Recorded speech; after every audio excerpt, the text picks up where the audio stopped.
Yeah, because I want to be able to access my tree, easy hangers and stuff, and that's what I put in my. You were just talking about having a bino harness that you love putting all your little stuff in. It's full too.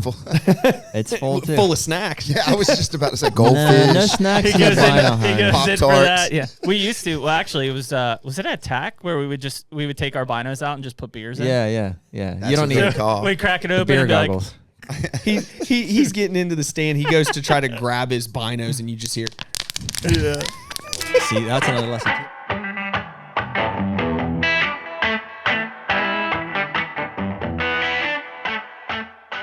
HUNTR Podcast is brought to you by Predator Camo. That's right, man. Predator Camo. We've been rocking that stuff for, a little over 10 years, a full decade now. It's kind of hard to believe, but we stepped away, a year or two, tried some different stuff over the years, but at the end of it, we always come back to Predator Camo. Yeah, and I mean, even in reflecting back on this season, like I started off the season in spring green, killed that elk. You killed all 3 of your bucks, I think, in the fall brown, which has kind of made its return back to the lineup. And yeah, it's been dependable, and it's funny when you know that you're in a stand and the deer is looking at you, but it's looking through you. It's a completely different feeling. They have some new stuff. So, they went through an ownership change a couple of years ago and had the opportunity to give them some feedback. And I think we're getting ready to see the results of all of that coming out this July in some all-new apparel lines. Yeah, unfortunately, we were able to see it at ATA. I know some of you guys might have been able to see it at some other shows, but it's awesome. And anyone listening to this, when it goes live in July, can use the code HUNTR, HUNTR, and use that for a discount on Predator Camo, as well as during the spring here. If you're looking for turkey stuff and want to get spring green, same discount code on PredatorCamo.com. Don't blend in, break out.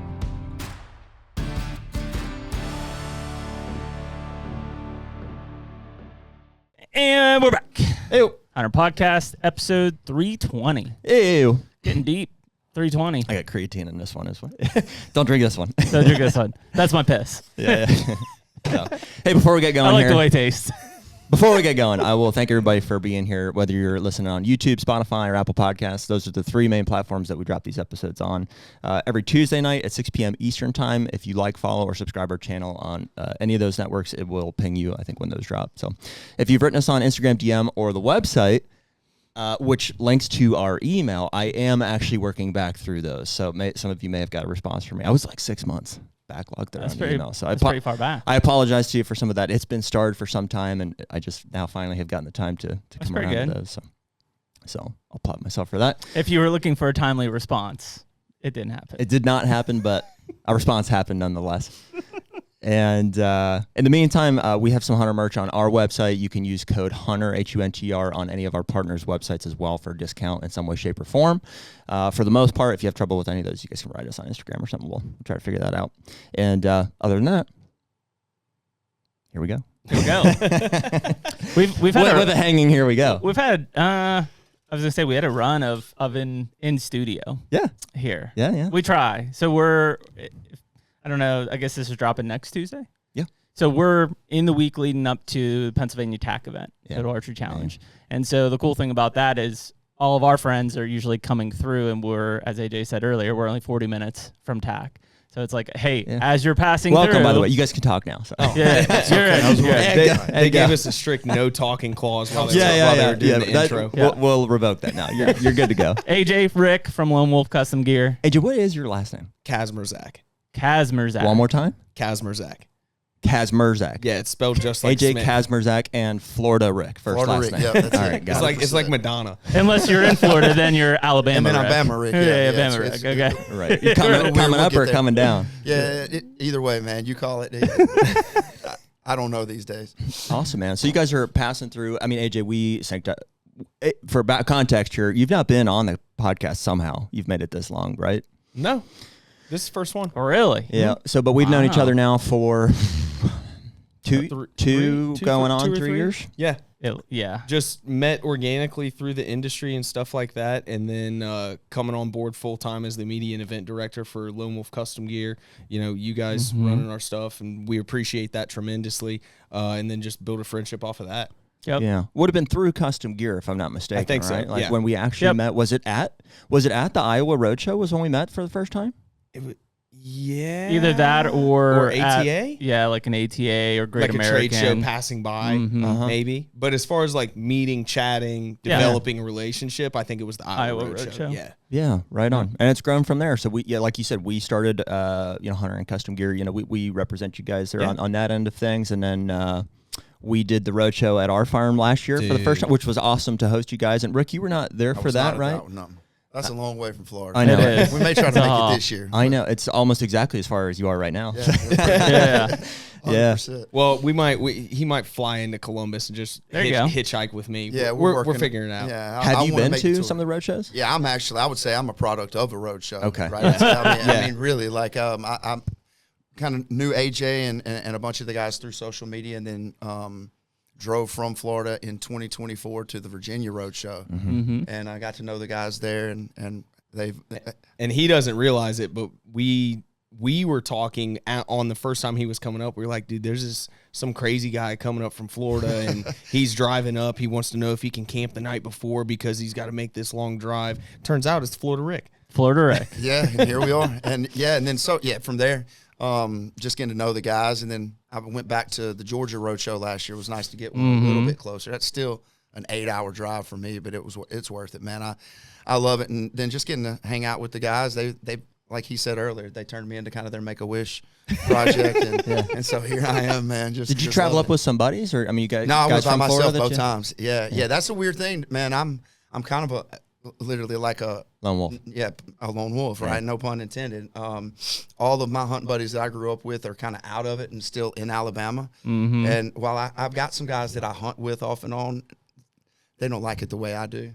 Right, they're more sitting a blind, sitting a. What part of Florida are you in? I'm in Jacksonville, northeast. Okay. Yeah, kind of South Georgia. So I mean, still, a lot of whitetail deer hunting around there. Oh yeah, and there's actually, man, Florida's a really cool place to deer hunt. Right, if you can get past there's not 130s around every corner. Right, and kind of just we were talking about that yesterday. Just realize everything's relative. There's a lot of really good public opportunities there too, and wildlife everywhere, man. I mean, I hunt year round, so it's really cool. Where was the guy that shot that? I'm sure it was 200 something. The southern guy that we talked to, was it? That was in. It's further west, though, right? It was in Georgia. Was it Georgia? Mm-hmm. What was the guy's name? Super cool dude. Do you know who I'm talking about? I don't know. Was it? It was the Georgia State record? Yeah, killed a hand. It was like recently, right? Yeah. Yeah. I know who you're talking about. Like within the past year, longer haired kid.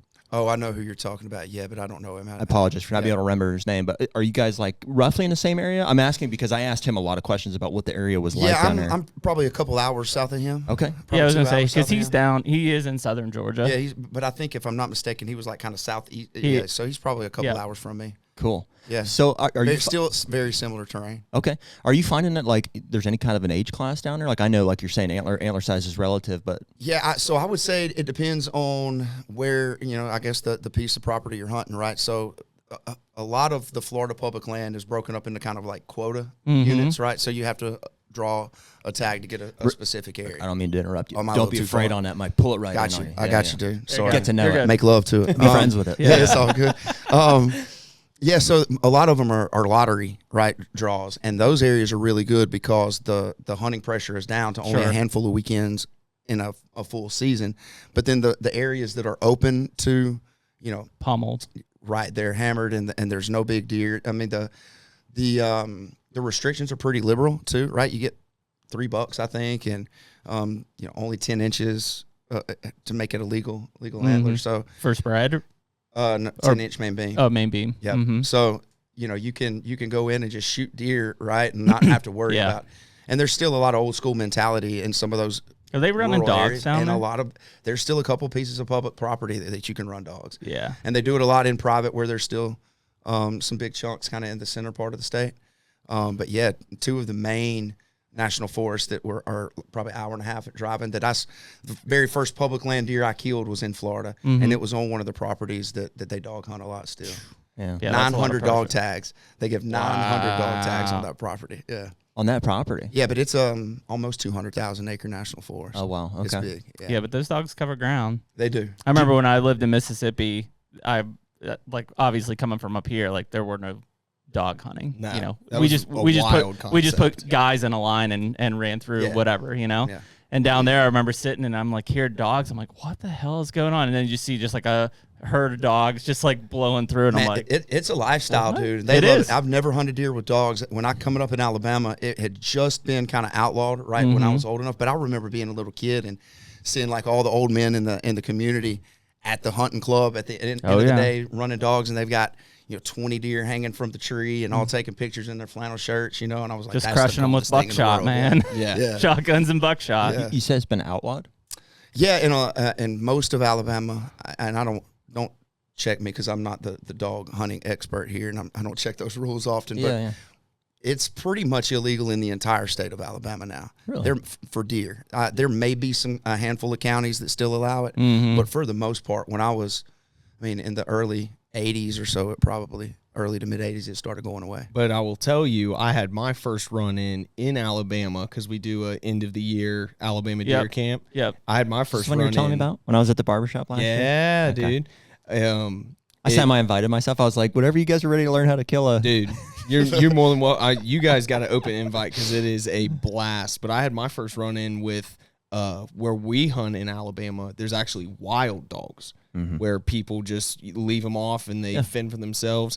And That's everywhere. Yeah, it's everywhere. dude. I can show you I- thousands of feral trophies. dogs. with my rifle in my hand, I've never been so nervous because this big white, almost look like a polar bear type dog comes trotting through the woods, and he's 35 yards from me, doesn't see me. Broadside? But that thought crossed my mind. It was the attack position. Like Self-defense. when it was goes all slow motion. And Yeah. And I was like, I'd be lying if I said I didn't position my gun a little closer just because, you don't know what to expect with a wild animal. Collared or no? No collar. Like, he was so dirty, it was almost a brown coat, and I was just like, just keep going on. Let me finish my hunt. Let me be at peace. But yeah, dogs in deer woods is still just such a wild concept for me coming from Ohio. There's a lot of arguments. Because I see it in Kentucky all the time, and have had conversations with my neighbor, and there's no doubt like it affects the deer dramatically. 100%. And I would argue probably more so than coyotes do. Just coyotes and deer naturally exist, right? They figure ways to avoid each other and and stay out of each other's way. Those dogs are just they've got no fear of anything, right? They just go in after it, and it's a huge problem. But if you look across the landscape, it's probably one of the things that's just kind of blown off by most people. It's like, dogs on your property, not a big deal. It could ruin an entire deer hunting property. Yeah. For sure. Yeah. I've had them ruin my hunt. I had one on a piece of public in Alabama, and this dog was collared. And I could hear them running kind of through the cutover, and they get about, 100 yards parallel with me finally in the cutover. And then you can tell when that bark changes, when they go from just running to actually they jumped one, and they jumped one, and here comes a really nice buck for Alabama public land. Like from 80 yards, they jump him. I was hunting a scrape line, and so I believe, obviously, that deer was coming to me. And instead, he came by me, but he was Mach 3. Yeah. But the crazy thing, I had a doe about 40 yards from me that I was watching, and when she heard those dogs, she watched, right? She was listening to him running. She never moved. And when they bayed that buck, or when they jumped that buck and you could hear that pitch change, she laid down right there. Just squatted down and hunkered down and waited till those deer got by, and she picked up, and then she calmly browsed her way by. Was gone. But she could tell the dogs, she could still hear them, half a mile away. So That's crazy. Yeah. Not fun. No, it's a big thing. But from a, just tradition standpoint, like I know cultural. South Carolina is a huge dog hunting state. Still is. I think Mississippi still has some part of the season in it, I think. So, it's just a culture. It's no different than like a lot of those guys. If they came up here and saw, 15 guys lined up pushing through Mountain Laurel or whatever, they're like, what the heck are those guys doing? Like, they're putting a drive on. Have you ever been same on one? tradition. Have you ever been a part of a dog hunt? Nope. No. Huh.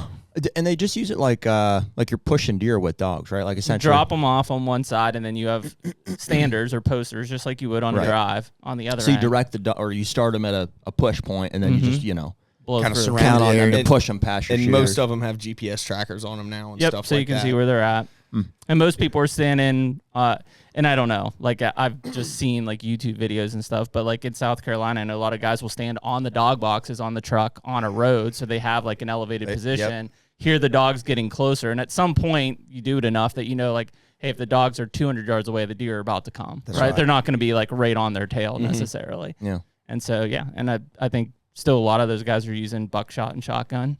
Why do you think it was made illegal in some states? Was it like an ethics thing? Or? No, I think not ethics, really. More so just the intrusion, right? So landowner rights type thing. 100%. About the same time that started kind of going away was when the big boom of out-of-state hunters started coming in and leasing up a bunch of land. Hunting clubs became a big deal, and I think money ultimately, right, became the reason that goes away. Yeah, dog doesn't know the property lines. 100%. Right? Sure. And there's still a lot of people that they, you know, just historically they think that they can just run their dogs wherever. They don't care if it's your property or not. Like they may not sit up and post on it and shoot the deer off of it, but they'll run their dogs through it and then sit up where they can. Well, see, that seems like like you mentioned landowner rights. It's like it seems like guys should be able to hunt deer with dogs on their own property if they want, but on the backside of that, it seems like the dogs, you know, the owner should be accountable for the dog's trespassing. You know what I mean? There should be something like that enforced. I think in some of those areas now you can actually enforce some trespassing in those cases. And you have why of course you should be able to like monitor your property check. If you're getting pictures of the same dog, like, turn them in, that should be enforceable. And it's one of the same reasons that a lot of states have restrictions on the blood trailing of dogs, right? Like it has to be on a leash in some places, right? It can't be can't be off, right? Kind of same thing. Yes. Yeah, and again, have to have permission if your dog goes on the neighbor's property to track that deer. Yeah, it's a landowner's rights thing, and I mean, no different than, you know, people driving. It's like you can't just drive through, even though you're not carrying a gun, you can't just walk through somebody's property and push all the deer out. Right, trespassing still trespassing. That's it. Yeah, same thing. So, yeah, it is still a big tradition in that stuff, and I mean, I've know plenty of guys that do it, and I mean, sounds like a blast. Like from a standpoint of like, especially if you want to go out and stack does. Yeah, sounds awesome. I'd be curious. You guys have never had a profound dog hunter on the podcast, have you? Don't know of any. I'd be curious to listen to that episode. That's like finding a profound crossbow hunter. Find us one and we'll have them on. Yeah. Loud and proud. No comment. You can go to any inner city, and I'm sure you can find one. No.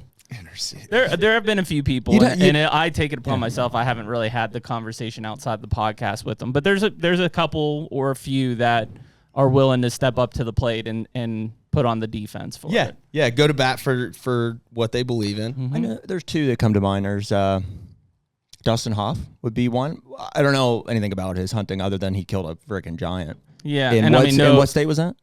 It was Indiana. Indiana. And no offense, I mean, killed the Huffbuck, a giant, right? Like, but I don't know if there's been like consistent, like I'm out there killing big bucks with crossbows. Yeah, right. So I don't know if that exists. The Eskers are the ones who I would say, which are in your neck of the woods in Columbus. Oh, yeah. The Esker twins. Yeah. Those guys, for as long as I can remember, have been killing giant bucks in Columbus area with crossbows. Yeah. Scott and Steve. Are they like elderly at this point, or I don't know. I'm asking because I don't know them. They are 60s. Is that older. Elderly? Yes. Is it? No, it's not. We're gonna remind you of that when you're 60. Holy shit! Listen, get out of here. Dude in his 40s, 60s is we're not going to move them in upstairs here. No. Healthcare. That's right. Elderly is like I can't get around very well. Well, see, and that's fine. I mean, 60. Yeah, I mean, you're in crossbow age there. That's, not even retired for the most part. Yeah. Most people aren't retired at 60. Yeah. There's another guy, redheaded kid our age. Yeah. That I think from Ohio has killed a lot of big deer with crossbow, and I know he's offered to come on, and we danced around it there a few times. But what do you think a season would be like if you just used a crossbow all season? Quick. That's fair. Yeah. I don't know, like us. Yeah, if we like the four of us. If we said, "Hey, we're gonna this season, we're gonna use a crossbow this season." I mean, what are we calling our effective range with the crossbow? Whatever. I don't know. Everything goes, right? 70 and in easily, I think. 70 and in. I mean, with the tripod, I'd say 100. Yeah. if you're in a blind or whatever. You're already diving all the way in. We're talking just crossbow. You're talking Mr. Buddy heater and your big elevated blind. If you're going to use a weapon, You don't shoot a bow without a release. You don't shoot a crossbow without a tripod. He's like, if I'm going to be comfy, by God, I'm going to be comfy. But just say I got to lock in. It's 70 and in. It's for the animal. That's why I'm doing it. I mean, 70 and 100%. 70 and in, I would argue would double my effective range just because always trying to get them within 40 and stuff like that. Agree. If you're doubling your effective range, I mean, as long as you're on deer finding them, I would imagine everybody in this room would have a much quicker season. Yeah, I mean, how many encounters did you have last year that if you had a crossbow A lot. would have turned into a tag punch, Yeah, I right? can think of 2 for sure. Like one in North Dakota at 55 that I would have for sure drilled with a cross. I just wasn't comfortable enough to take the shot. And then late season, I would have killed.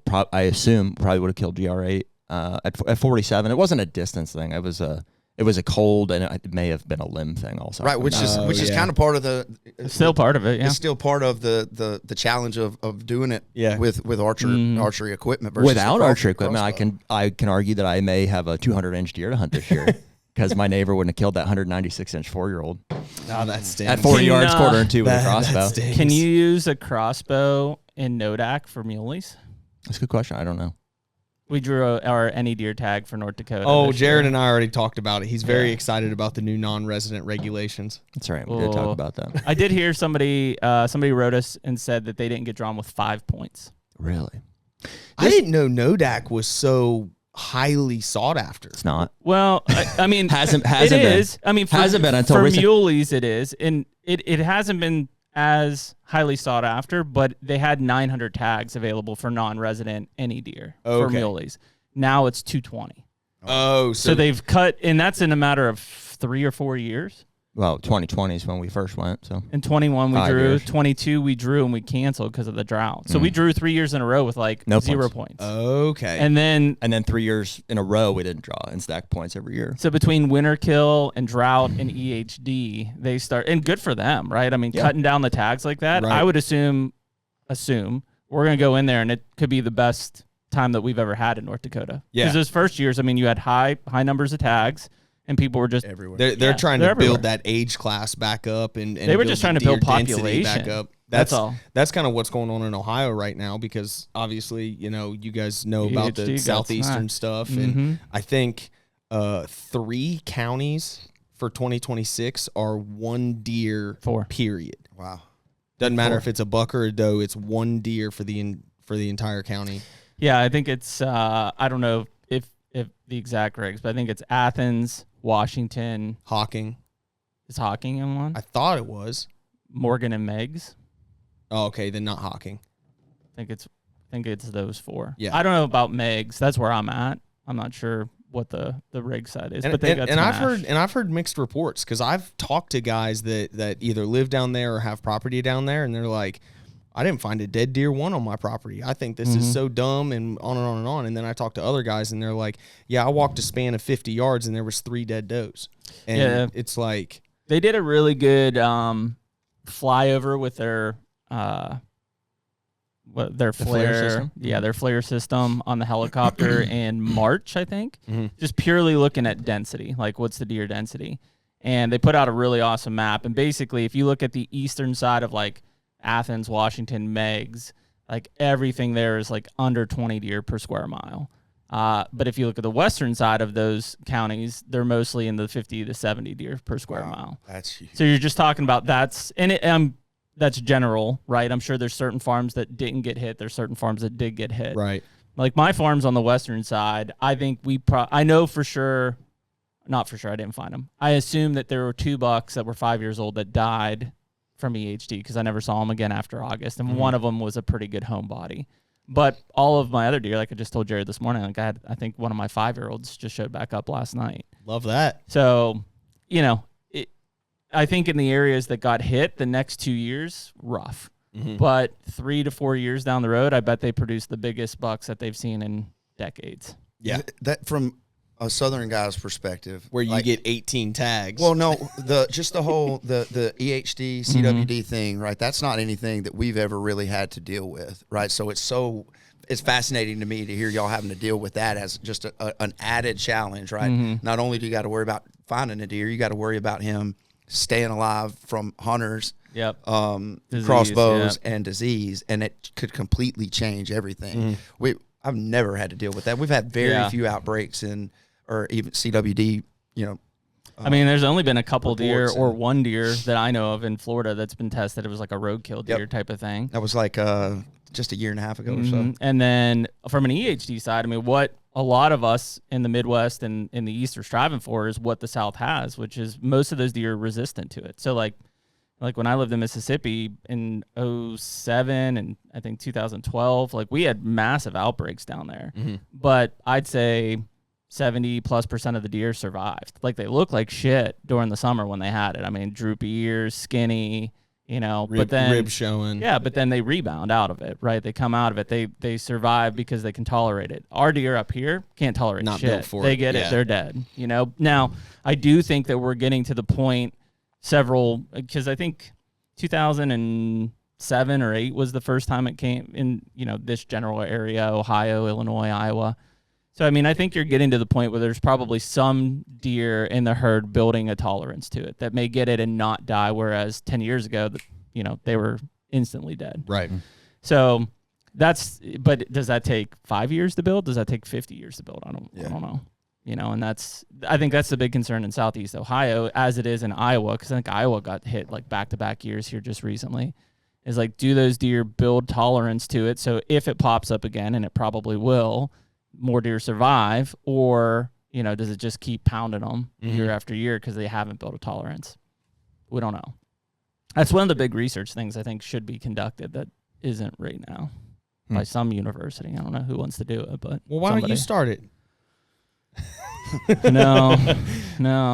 I mean, it's not that hard. In fact, we did it in the South. You basically have to you can do blood serum test to determine if they had the antibodies for the viruses. And there's usually, not to get too over the top, but there's usually 4 or 5 different strains. Like for us, it was EHD1 and EHD2. So that's epizootic hemorrhagic disease virus 1 and 2, or BTV 1 and 2, which is blue tongue virus 1 and 2. So there's different strains of it. So like you could get hit with one strain and the next year think you have immunity, maybe you do, but it's then blue tongue virus 1 and then wipes them all out again.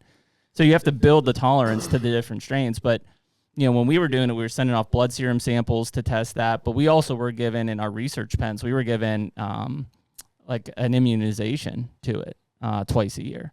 To mainly the fawns that were 6 months old at that time.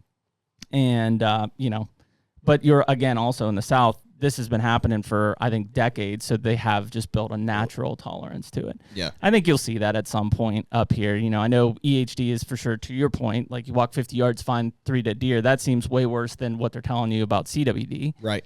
But at some point, we will build a tolerance to most of these EHD strains or blue tongue strains of virus, and you'll still lose a few deer here and there, but again, like I said, is that 5 years from now or is that 50 years from now? I don't know. Yeah. But it's shocking when it happens. When you trip on 4 deer in 20 yards, it doesn't feel good. It will be interesting, like in Ohio specifically, because like what happened last year was detrimental, obviously, to those 4 counties. I mean, I look at where we're at, further north, and like East Central Ohio is like we have a ton of deer. Yeah.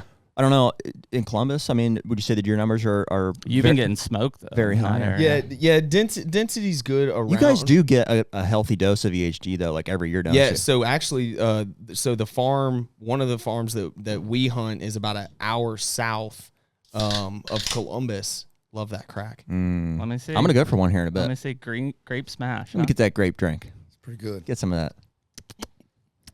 Yeah. Well, grapey. Not bad.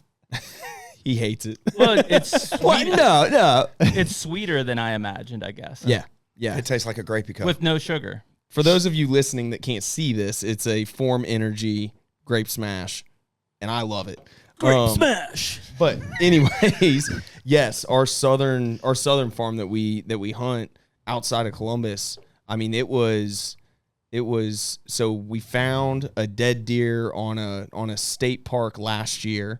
2 years before that would be 23, 21 and 23. We were finding 5 to 7 deer on the farm that were just dead of either EHD or CWD. Right, EHD, yeah. And it just, the area with the summers being so dry and stuff like that, it's not helping matters. And it used to be like when I first started hunting, because I didn't start hunting until I was 16, it used to be you would have like a 4 or 5 year gap before it would like resurface. And so it would allow those deer numbers to build back up. It would allow the age class of deer to build back up. Now it seems like, at least, in the last couple of years, it seems like it's happening every other year. Every year it's a concern now. And it seems to be going like later and later. You hear about deer dying in October, November. And which is wild. I don't recall ever being stressed out about EHD on our home farm in Ohio until like 3 to 5 years ago. We started, like, you'd hear more about it, like whispers in town, more in the Midwest, it, or you'd hear some parts of Ohio, and I'm like, I don't know, we've never. But then either in hindsight or like as we go along here, we've found a few that I would say for the timing is indicative of EHD and stuff, and it's never been like a mass casualty situation. I mean, you're in prime country for it, which, fortunately you haven't had it, because you've got the two things that are probably the most susceptible, which is high deer population and cattle. Like, those are your two. Like, if you're gonna have a pairing that's gonna put you vulnerable for it, besides weather conditions. Because that was the thing in southern Ohio. They did, I think actually Clint did it from Ohio DNR, but it was like we had a substantially higher than average rainfall in the spring. Then we had like higher temperatures. Then we had higher rain in July, and then we had no rain in August. Heavy drought. Like everything, it was literally the perfect storm lined up for that to happen. And so, like I said, every year you're going to have some that die, but if you line up those perfect storm conditions, last year was, and the DNR responded well by cutting it to that one deer right at gun season. And I know that pissed off a lot of people, especially guys who shot their doe early, who were like, let me just get a doe in the freezer. Well, then once gun season started, you were done. Yeah. You had no buck tag. It was over. What we need to do is we need to get a deer hunter into the government that handles changing our weather. That's what we need to do. And then we'll be good to go. The cloud burst. Exactly. Exactly. Get just perfect cold front at the end of October every year. That's what I'm saying. That's our problem, is we don't have any deer hunters in the government controlling the weather. HUNTR Podcast is brought to you by Deer Grow. Man, hard to believe, but Deer Grow has been the sponsor that's been there since the beginning of the HUNTR Podcast. Back in 2021, I think that they were the only partner that we had, but it's such a cornerstone brand and set of products for our food plot strategy throughout the year. No doubt. And it seems like we used to have an off season, but not so much anymore. It's like when the hunting season ends, it really rolls right into food plot season, habitat projects, all of the above. And the Plot Start and Plot Boost have been there since the very beginning. That's a cornerstone for all of our plots. The Plot Start goes on at the beginning, Plot Boost goes on midway through. And since they came out with all of the fertilizers, that gets mixed in with the Plot Boost application as well. And I can't believe the results that we've been getting out of that. Yeah, it's been awesome. Like I said, it's all the work now that really produces the results in the fall. So right now, anyone listening to the HUNTR Podcast can use code HUNTR, HUNTR, for 15% off any of the products at deergrow.com. Better food plots, bigger deer.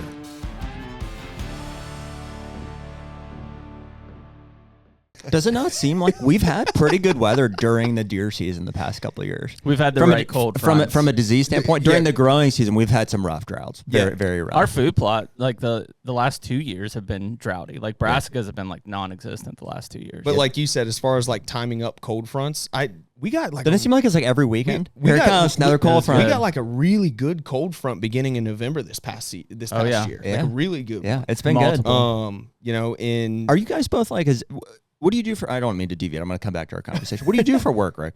So I'm in fintech, dude. I work for a financial technology company. Wow, didn't see that one coming. Right. How about that? He says like, you have a stature about you, and that's you have the stature of a construction worker. I appreciate that. Yeah. Hey, that boy's got soft hands. He ain't got no. What do you do? Concrete, but no finance. Yeah. Absolutely, it's crazy. Yeah, I work for a company that we sell products and technology to the mortgage industry. I run a little small sales team as part of the organization account management team. That's what I do. Yeah. He's not just looks, folks. He's got a brain. got too. it all. Yeah, how about that? I'm more than Fintech, world-class Florida Rec. biceps. I'm more than just world-class biceps. Word. So my question, root of my question, I guess, is flexibility. Like, do you work from home? I do. Yeah. I work from home. Or tree stand. Yeah. Yeah, or from the or truck, tack. or like just out and about. I Yeah, mean, do you or have from tack, flexibility in your schedule? I do. And really, I've got a team. I manage basically a sales team, right? And so I coach basically all day long is what I do. And so as long as my guys are handling their things, it allows. So you're telling me flexibility. if I put you in at 50 and take you out on 100, It's not a stock kind of broker. coaching? That's coaching, though, right? Let's go. Yeah, not that kind. Financial coaching. There's a Not that rookie kind. number. No, I don't. All right, yeah, cool. wrong. Not financial. No, I sell that stuff. I I'm don't know I'm how not to an use accountant. it. I'm not an accountant. I just sell He accountant is stuff. he is still a deer hunter, which by default makes him financially irresponsible. Yeah, no Super. doubt. Super. Well, or overly responsible to make sure that, when the time comes. Right. Yeah. So, Yeah. Well, dude, that is, and it's, as I'm asking the question, it's making me wonder about, like, since COVID, how many people have gained increased flexibility. A lot. Like, if that's not attributed. An astronomical Because, amount. dude, if I would attribute my success over the past couple of years, it's been, highly attributed to flexibility and the ability to watch weather fronts. And you're just literally riding the wave through the whole season from start to finish. And even now we do it with planning. I'm a little ticked right now that we're, because the county drill's held up, I'm missing all this rain that we're getting here. I should have stuff in the ground. But when season comes here, it's like you can just see them coming. Dude, we get obsessed with the weather. We're like, all right, here comes this low pressure rain system here. And we know right on the back end of, maybe not, that's too soon, not the day immediately after, but the next 2 days, in the evenings or whatever, until you start getting, and it's like, not clockwork, but the weather systems do dictate. We see, Oh yeah. we see it happen, So if you have the flexibility throughout the month of October, November to just ride those, you can be really efficient with like not burning yourself out by spending too much hours in a stand. We don't hunt every day, but I hunt every good day. Hunting the right days. Yeah. And I'm the same way. And most of what I hunt is in Alabama, and is probably, I guess what I would call my home ground is still like a 5.5 hour drive from where I live today. So it's not like I'm spending a bunch of time scouting the place. And a lot of times I'm not planning a trip. It's like, hey, what do we have going on this weekend? Yes. Oh, nothing. Okay. I'm gone. What does the weather look like? That question is directed at your wife. Yeah, 100%. Okay, gotcha. And she knows You have what kids? the answer is. I have one daughter. Okay. She's 15. Okay. So which is awesome because as she gets older now, that allows for more flexibility Sure. too. Sure. Right? Not as much. She's far more independent than she was at one time. So, and it's been nice. And I didn't always have the flexibility. So, and it's kind of come back over the past year or so, which to your point has helped the success, right? Because you can take advantage of those things. How good does that times. feel? Like on a Wednesday at 3:00, you're heading to the tree stand. And I know. I still struggle. You're with just like, text, email me if you do. need anything. Right. You struggle? I struggle. Your boss with isn't even around. Well, you got 2 young kids, right? Oh yeah, that's it. So yeah, I've got a wife and 2 young kids. I They're actually like Vikings, though. They come out like just For fine. Oh, dude, They're fine. He was FaceTiming my oldest. Wielding knives. Riggs was doing lunges on the phone with me on the way here. He's 2.5, dude. He's Doing lunges he's- on the couch. He's twisted steel and sex appeal shotgun and a already. grape for him. Yeah, absolutely. Grape smash. Well, we've got a ready to drink protein now, and he calls it his super milk, and he drinks a whole thing. Super milk. Yes. It's yes. 30 grams of protein in it, and I'm checking ingredients and stuff, and so Just a touch of creatine. well, we kind of mix that in Just a little little bit. sprinkle. I'm gonna take your water bottle back to him. But no, I struggled with that coming on board with Lone Wolf. Coming from construction background, coming from sales background in the craft beer industry, it was like Monday to Friday you're working, and then come on with Lone Wolf. We had some people leave the company, and I came on board, so I was running backup for customer service, which notoriously Lone Wolf has not done a good job keeping things in stock in October, November. We're fixing that. We're setting things in place. High demand. It's going to be the best year ever for us. And so I was like, I was knee deep in work in 2024 where I'm like, I have to do this. And then Cody and I, like you were talking about, Cody just takes off. He's like, I'll get back to you guys when I get to you. And then I'm like, you know what? I do have the flexibility as long as I'm still getting my work done. So last year was a little bit better. this year I'm gonna play a lot more into what you guys are talking about of, you know, focus on the weather, pick the good days, and take off those good days. Well, and you're still tied somewhat to like a trade show, like a calendar. You know, but that's mostly after season. Yeah. So trade show, like, what would you say during season, or like you'd have to be a certain place at a certain time? No, so like during season, it's pretty much open because as you guys know, I legit don't hear from Cody for what a is month. your job during the season? What is your job? Where's Cody? Yeah, I'm actually Cody's personal handler, right? Yeah. And I just have a GPS Well, tracker you do a on shitty him. job. Always in Missouri this week, always in Iowa this week, and but no, so. In season, my primary role is the media director aspect. I've taken on the entire apparel side of things. So hats, you're doing all their social drops. stuff. I do all of the socials and things like that. Yeah. And then I run back up to customer service. Yeah. So like, which is busy in peak season. Previously, especially with our poor track record of inventory management, previously October, November, it was nothing for us to get. It hasn't been that bad, by the way. You pointing it out make it seem worse than it was. Well, it's inventory. Well, previously, I know. It's not bad. It's just people want it and they sell out. We have come out of some pretty rough like supply chain years here. Yeah. Well, and you guys have done a great job. And I can tell you this: when I came on in 2024, the two biggest issues from the outside that I would repeatedly hear is our customer service is trash and that our inventory management is trash. We hired on a customer service guy. His name's Jared. You guys may have met him at the Iowa Road Show. I tell everybody he is sent from heaven above because there is only one person that can do his job because we get some enthusiastic emails and he handles them beautifully. So customer service is at all time. Have you guys ever heard of ChatGPT? Yeah. No, he doesn't take, because obviously hunters are passionate. He gets some gross emails and he doesn't take any of it personally. He does everything he can to talk to people, call them if need be, whatever. He's amazing.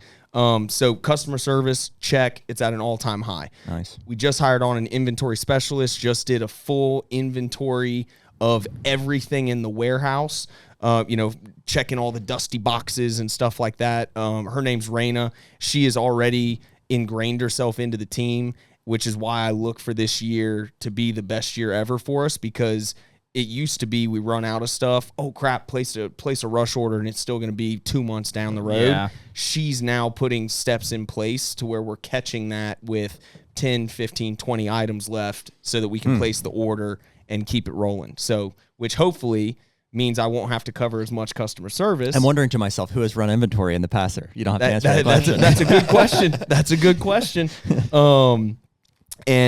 So then hopefully it should free me up to be able to get out and hunt a little bit more. Well, it's also been astronomical growth for this company. Lone Wolf's going to the moon for sure. Yeah, I mean, from where it started, and I don't mean like where Lone Wolf started, but where Custom Gear in 2019. came out of. Exactly, to where it is today. And I'm very much so in the COVID stuff that played right into it, right? More people outside, more people hunting, more people having time to be able to invest.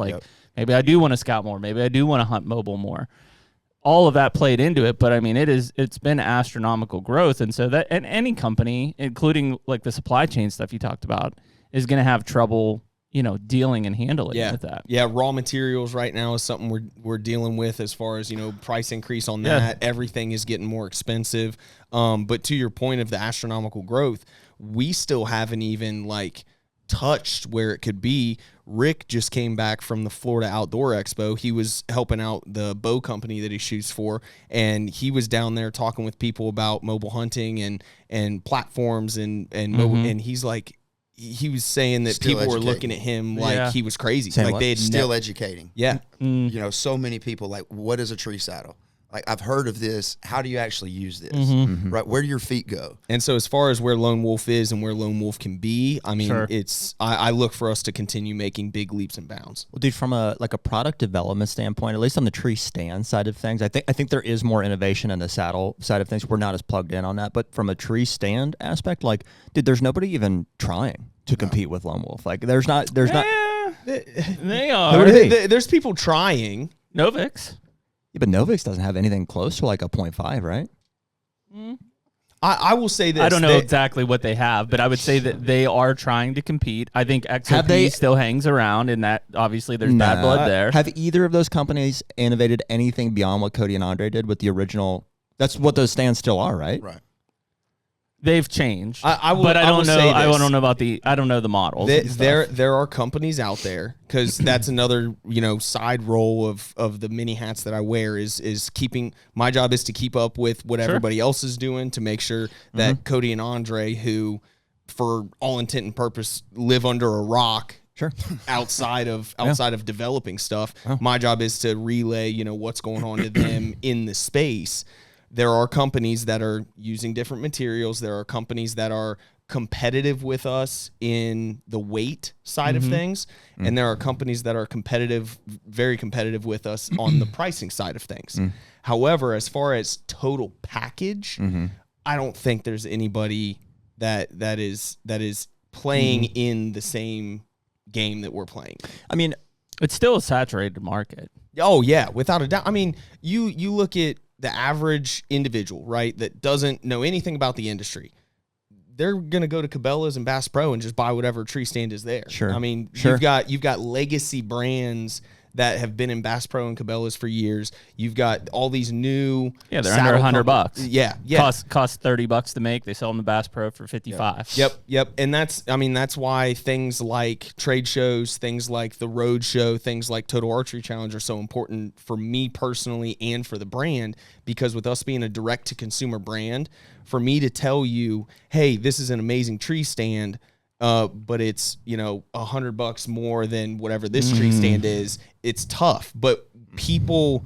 That's one of the cool things about Lone Wolf Custom Gear, is the fact that when you get your hands on it, it changes everything. You can feel it. Yeah, right. There's a quality difference. See, and that niche, I guess, is what I'm referring to. Like with a high-end performance tree stand, that's where I don't see anybody really touching you guys. Again, I'm not looking at anybody, at everybody. Right. But if you start talking about more like a consumer series, like so you guys did the Patriot series, was it 2 years ago now? That's one that, and you're exclusively direct-to-consumer, even those are not in big box? Correct. Is that a intentional decision, or is that something that at some point you'd like to see that line in I know that either big box or Yeah, so I know that previously Andre with the original Lone Wolf was in Cabela's and Bass Pro and stuff like that. I don't know for Lone Wolf if we ever got away from direct to consumer via our website. I don't know if the move would be big box stores or bow shops, or if it would be direct to consumer via things like Amazon. And I also don't know if Cody and Andre are even thinking about that, because that's what I'm asking you. Well, and going back to it, we did have a brief conversation about it, and it would have been per our marketing relationship about it would. The initial conversation around Cody would have been bow shops, which makes sense, because just like a Hoyt, right? I can't get a Hoyt anywhere else but in an authentic dealer of Hoyt. Right. I think the mindset was the same, is that if I'm going to put a high-end product in retail, that's where somebody would buy it versus a big box store or something like that. And I think part of the reason this train of thought has not gone further is because the inventory issues have been so prevalent, because it's one of those things where why would we start selling to mom and pop bow shops or something like a Lancaster or a archery I know archery country is not necessarily, or you'd be looking at like massive scaling of your supply chain. It's like how much would we need to staff like Cabela's or Bass Pro with Patriot Series stands? And it's like, if we can't keep stuff in stock for ourselves, right, how can we go in and tell people, you need to buy 20 tree stands to meet the quota? You can't. And then, but now that that's getting, now let's put it this way. Now that is getting taken care of, what I would love to see is Lone Wolf at select bow shops around the country. And basically it's like, then during the year. Could you divvy them up? See, because I'm just spitballing here. Yeah.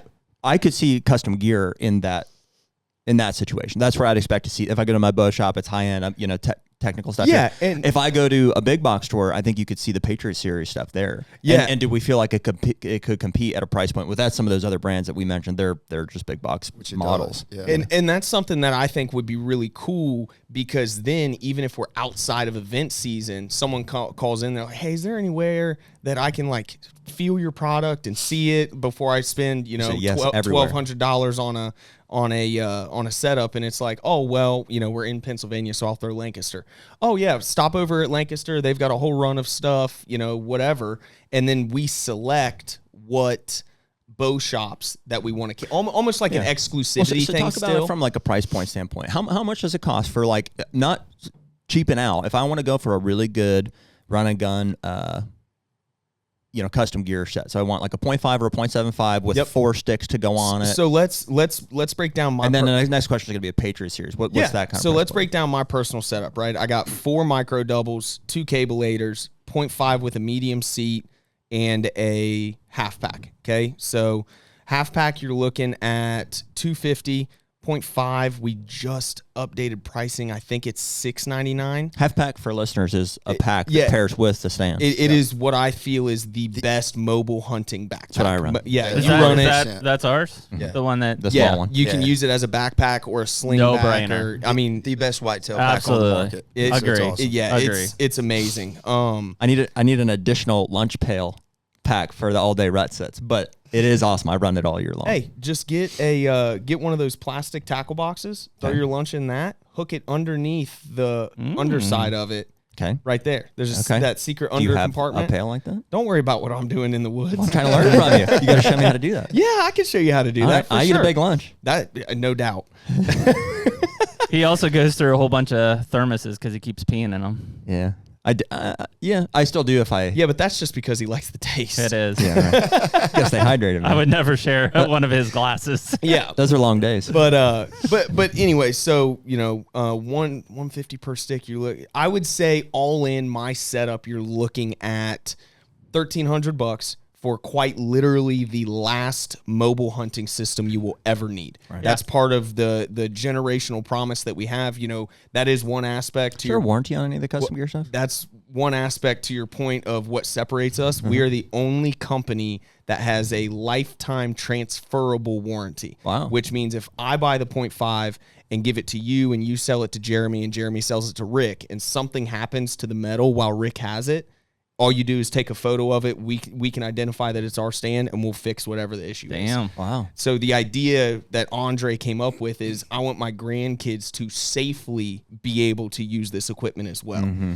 And so that's kind of where that comes from. And that's a big deal, man. Yeah. Yeah. And that, you know, going back to the feeling the quality difference, that's part of it is because of the fact, you know, we're not skimping on cheap metals or things of that nature. We're making our stuff as bomb-proof as possible because we want generations and generations to use it. And as working Great American Outdoor Show with them this past year was my first real big trade show with the team. And you say $1,300 for a stand. A lot of people are like, "What?"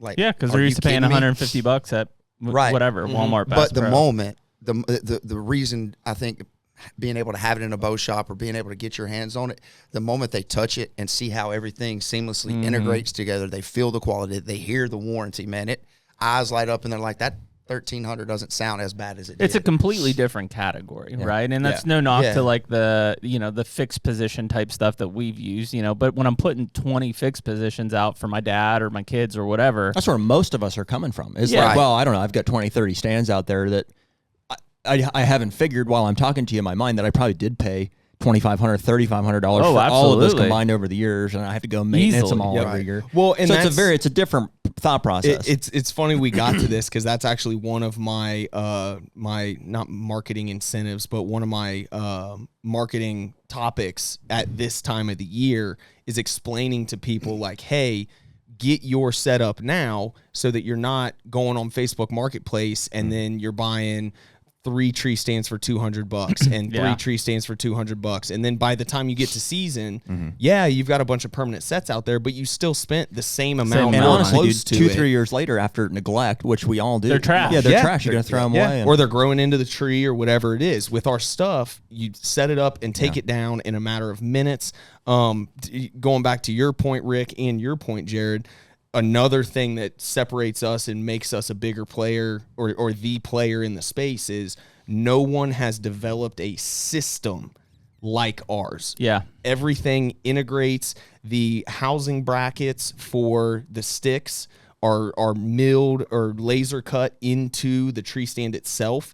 If you're running our compact doubles, they have a rubber grommet system. Those house directly into The it. J-hook system is freaking untouchable. I ran the system for Yeah. a whole year without the J hooks, just didn't know what they were for. And then I saw it on Jacob's setup, and he's like, "Yeah, dude, these are like the main." There's thing." literally I was like- like, "Oh my god!" And it totally changed. There's like a dozen of them on Changed my my desk life. right now. We Just buy- we- because I'm like, if I ever lose one of these, we like, buy I in gotta bulk. We back buy up. in bulk now. Yeah, exactly. And so it's one of those things. There's so many little things that equate to the big picture of why Lone Wolf Custom Gear is the Ferrari of mobile hunting. And that's what I told. Like, it's not going to make you a better hunter, but it's going to make you hunt better because you don't have Yeah. to worry about how everything goes together. How am I packing this in? Where does this go? When? I think a big thing is, and I'll date myself, and Rick, you're probably with me from an age side. Like mobile hunting when I was growing up was a 30-pound climber. Yeah. Right? And back in the day, I'm talking like the 90s, like that 30-pound climber was $300 at least. The old man, the API. APIs. Yeah. So compute that now. I bought you your first Lone Wolf, didn't I? I'm pretty sure. Maybe. I'm pretty sure I bought you one as a gift because I was like, dude, you're miss. I remember the first one I bought. It was like an alpha. Or Yeah. It was the Yeah, it was a set. bigger of the two. What was it? Was the alpha and the The had alpha this- and the assault. It had the sticks. the assault with was the it. smaller and the alpha was the wider. Yep. So I bought an alpha first because I think it was what was in stock, and I remember because I was doing the same thing you were doing, struggling with the sticks. I couldn't get this. I was like, where do you? I have these over my shoulder. They're always clanking. Then I have this stick, and Yeah, and we're here we- literally like wrapping safety harnesses around. Here we them go. and We're stuff. mobile, and we're like two of us hanging and banging. It was like And ridiculous. sweating your ass off. Sweating walking our in. ass off. Yeah, it It was was dumb. crazy. This was not that long ago. I mean, this is like, I don't know, 5-10 years ago, I guess, maybe in hindsight, but Probably 10. Yeah. pushing 10 years ago. But then I bought one of those. Forget where I saw something of Andre, something Hill Country Bucks, you know what I mean, somewhere along the way. And then I was like, gotta have it. I was like, this is Yo. it. And it was like $500-600 Yeah. at the time. $500-600 is what I'm recalling. And I was like, that's a ton of money. I was like, I could buy a tree stand for $100. Yeah. You know, basically. Yeah, Like, because this was pre-custom gear. like a throwaway deal, pre-custom gear. And then, yeah, I'm pretty sure I bought you one for a birthday or something. I was like, dude, you got to have it. Yep. I still have that one. Oh, yeah. Still use it. I have Yeah. mine too. My old Lone Wolf stands have evolved into, you know, they are now lumped with some of our Patriot Series stands. Yeah. So like Yeah. our properties over the years have evolved into, we have a lot of, in fact, Dad and my Uncle Willie a week ago spent 2 whole days going out and checking, loosening stands on variety. You know what I mean? All the fixed position stands we've hung over the year. There's like 5 or 10 Patriot Series Checking out straps. there. There's some like old big games probably, like Right. Ancient Rivers, Yeah. new straps, you know, make sure cables are good and stuff like that.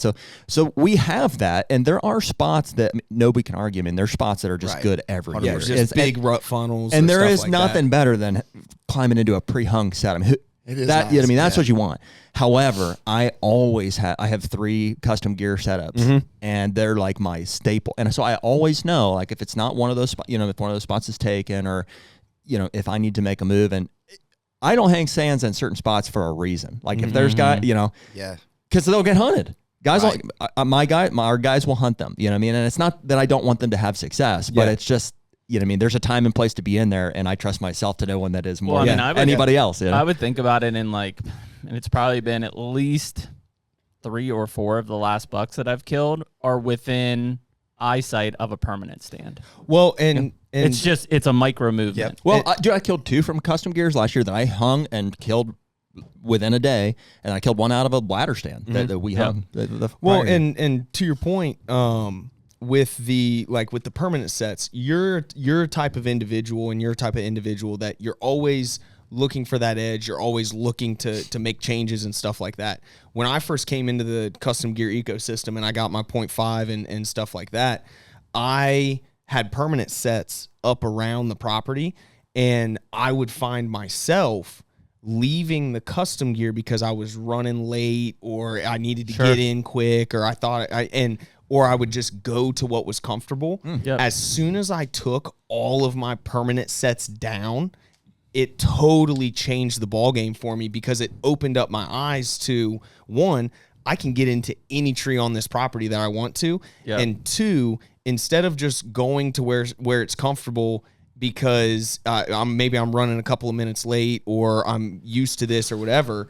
Now I'm in my custom gear stand and I see the buck pops out 80 yards away. Well, tomorrow it's going to be same conditions. I'm just going to move up instead of hoping he changes his path. Exactly. And so, Rick, you mentioned that the gear isn't going to kill the deer, but it sure helps change your perspective when you start getting more mobile and stuff like that. And then you take into the innovation side with, being at the pinnacle. And then Rick can talk about his favorite tree stand / saddle platform from us, which is the Ranger Hybrid. It's the only tool you ever need. I don't know about why you would hunt with anything else.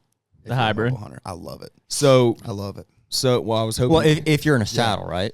Yeah, but I've also hunted out of it like lock-on style. I hunted out of it lock-on style a few times as well. But I'm a stander. Even when I was hunting, preset lock-ons, I would spend most of my time standing. Yeah, I stand and lean against the tree. Yeah. I was hoping you were going to explain the Ranger, but I'll do that for you. Yeah, it is.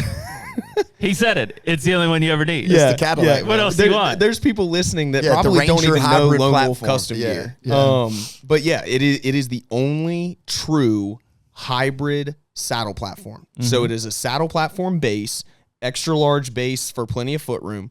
It is totally cableless. It has the seat post and it has the seat attached to it. So you get all of the benefits and comfort of a actual tree stand, but you get the adjustability and the side pressure of a saddle platform. And so you can stand facing the tree, you can stand facing away, you can sit down for long rut sits and things like that. You sit facing the tree, just on the seat. And it is the hottest selling stand from us right now. Wow. Yeah. Is it really? Yeah.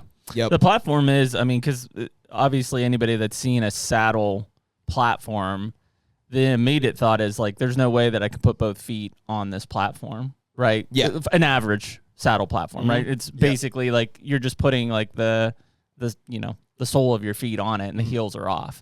But it is capable of standing 2 feet on it as an actual platform. It's small from a purely a stand.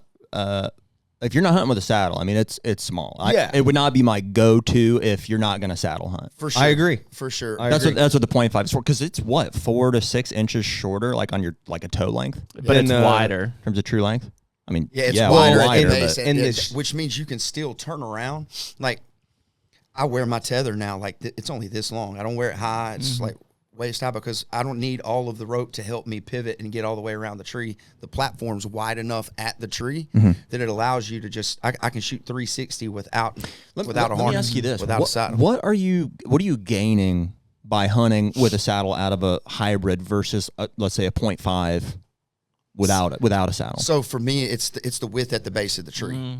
At the base of the tree, it lets me get closer to the tree, right up against it. You can almost use it as cover the whole time because it wraps kind of around it. Right, and you can literally shoot 360 around the tree without ever putting pressure on your tether by just adjusting your feet. There's enough platform space there, and it completely like eliminated any hip pinch for me that you get from wearing a saddle because I don't have to wear it so high. I'm literally just putting a little bit of ass weight in it now and just kind of leaning. Too?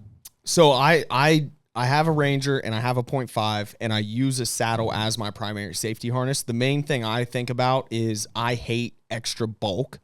And so I'll actually use my saddle primarily as a safety harness and I'll just loosen it so that I can turn and sit.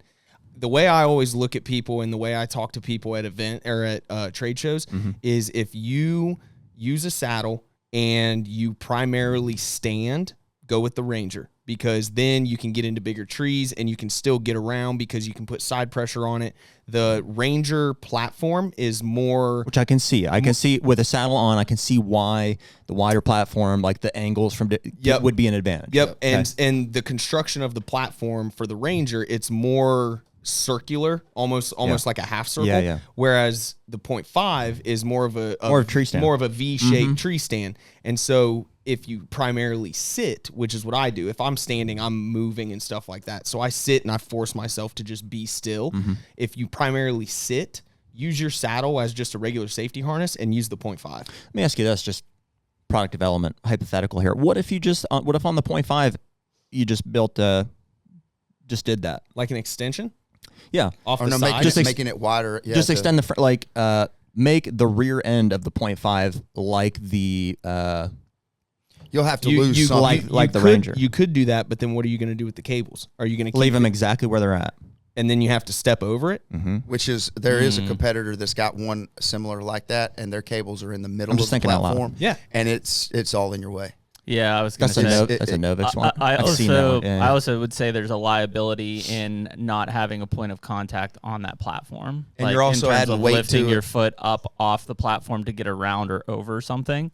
I would assume that there's probably, from a legal standpoint, that's more vulnerability from a lawsuit Jared, versus like having both feet down on. You can direct all product development questions to info@lonewolfcustomgear.com, and we'll make sure we get it to the necessary individuals. let me state the other. Well, I'm not pushing for that. What I'm trying to figure out is guys seem to, and no offense, guys seem to be trying to figure out how to incorporate saddles into their setups. And in my mind, I'm like, why? I'm like, you keep finding yourself back into a tree stand. So they're like, well, I can do all this with that. I'm like, yeah, like a tree stand. Yeah, but and I don't try to hide that the saddle is some big thing. I use the saddle because I only have to deal with a waist belt and leg loops. With a true tree stand harness, you got the shoulder straps, you got the chest buckle that gets in the way of the bino harness, and it's way more material and stuff like that. So I use the saddle because one, I'm faster and more efficient with it, and two, it's just less material. Well, see, that blows and it up does my, make you more versatile, right? Because if you think about it from a cover perspective, right? Maybe deer's going to come from this way, but this side of the tree has no cover, right? You need to be set up. You need to do something and put something in between you and the deer. That's one I've never agreed with, though. Like, just to hang your stand on the back side of it. And shoot backwards, and that's fair too. Just if the tree's here, set your shot up. I think that's just a comfortability. So it thing. is a different thought process. I mean, from the very beginning, it's like I'm going to hang a tree stand in a different direction that I would hang. For me, I'm not comfortable the opposite, facing the tree and having to go over whatever my rope. That seems like the biggest disadvantage. Well, now because of the size of that platform and wearing the tether low instead of high, it's a super easy move, and because the platform is so big, it's really easy to turn this way and go over my shoulder, much easier than it would be on the small platform. But I see small platform, you can't pivot around. You have to use the rope and swing. In this big platform, you can actually just like you would in a lock-on, right? Just turn around. But I see your point. That was one thing. It's not a hill that I'm going to die on. No, but I'm all for guys hunting. But that is one thing that always deterred me from just standard saddle hunting was having that bridge right there. Yeah, it's a huge disadvantage. Any weak side shot, you're having to do either one, you're huge having to movement. do a bunch of extra movement to get over, or two, you have to turn your back to them to turn around, or you have to hope that your platform is solid enough and get way out on the other side to get around that tree. Yeah, that's dicey. And so, I totally see where you're coming from with that aspect. But that platform, if you get a chance to stand on it, I had one, and just do, so you've got one, and I hated it. I sold it. Oh, okay. I to a saddle hunter. I was like, hey, you'll make better use of this, and I was just like, I'm going to just keep growing my 0.5 fleet. And I think you said it's comfortability, right? Whatever is best for you. I fell in love with saddle hunting when I first started. I don't know, I've got a little ADD, and so it keeps me occupied. I think that's most saddle guys. It's a comfort thing. They just want to feel coddled, and maybe that's what it is. I like wearing a it's diaper. Some deep-rooted younger self stuff. For me, it's more of an OCD thing, in that I think like in a saddle leaning back, even I'm if a going for tree great. is in front of me and in between The me and tree the is in deer, front of me. I can't do it. The tree has to be at my back. Well, see, the other thing From I a love hunting about it. Well, I just like it for the that I back. cannot lack. I just like it for the backrest. Yeah. What, you're the tree? Having the tree, yeah, just lean back Oh, up for against sure. it. The other thing that's cool I like about facing the tree is having your gear literally right at your fingertips. I'll agree with that. I do like that. Like my bow. Yep, that's nice. Is that move, and it's right there. I can hang my rangefinder right there, make a move, and nothing's ever seen. So I like that part of it. you hang your rangefinder. Sometimes Interesting. a lot of times I don't use a rangefinder. Do you use a chest harness? When I hunt, It's I a use gear podcast. Here. I love it. I think that's why saddle hunting's cool because of all the gear. I use a little minimalist. I don't hunt with a big harness. No. Do Do you wear binos on your chest? I do. In a bino harness? No, they're on Just just straps? like a paracord. Yeah, like, paracord. One of the lone Just wolf raw guys. dogging it. Miles makes used to do makes that. a set. Miles, Until I figured out bino harnesses, yeah. it's just too big, too much. I've already got. I feel like I just think one that- big that's nylon that's strap, my man. comfort item. I want to have it all right here. I'm like, got all my stuff slid in here. You know what I mean? All of your little I debbies. put my I harness, enjoy that, yeah. I put my bino rig back together for tack this weekend. Yeah. I'm like, golly, I'm not looking forward to wearing this thing. Really? I don't like having that much there. Yeah. You're already got backpack definitely a straps and preference tree. thing. I mean, by the time you're one huge nylon strap as it is, by the time you get to the tree stand, right? Like having more on my shoulders. I will say having the safety harness on as uninvasive as I feel that they are for the most part. When you go to change, put layers on and take them off, that is where it gets in the way. And the bino harness is definitely an added layer to that. And if you're mobile hunting, how many times do you just pack all your extra gear in? And now you got almost every time. And now Every you're time, at the right. base of the Especially tree. a jacket rolled up underneath that half. I always have a jacket. I never wear a jacket. Dude, it'll be December. It'll be like -5 degrees. Yeah. I'm walking in like base as cold as layers. yep, So 100%. that's another reason I Yeah. run the saddle is all I do is I loosen my waist belt, drop it to like thigh, put my jacket on, zip that back up, and I'm good. So here's what I do. The bino harness is the only problem with this is I just take the top of my harness off. I clip it in. I just undo it here, take my arms out of it. Oh, okay. Now I'm basically wearing a saddle. Yeah. Yeah. I mean, it's like just around your waist. For what? Why are To you change layers, to put a layer on, take a layer off. I just my harness is right over top of my base layers, and everything else goes over top, so it's underneath. Oh, so you're feeding the tether through those little slots? See, that's a lot of effort.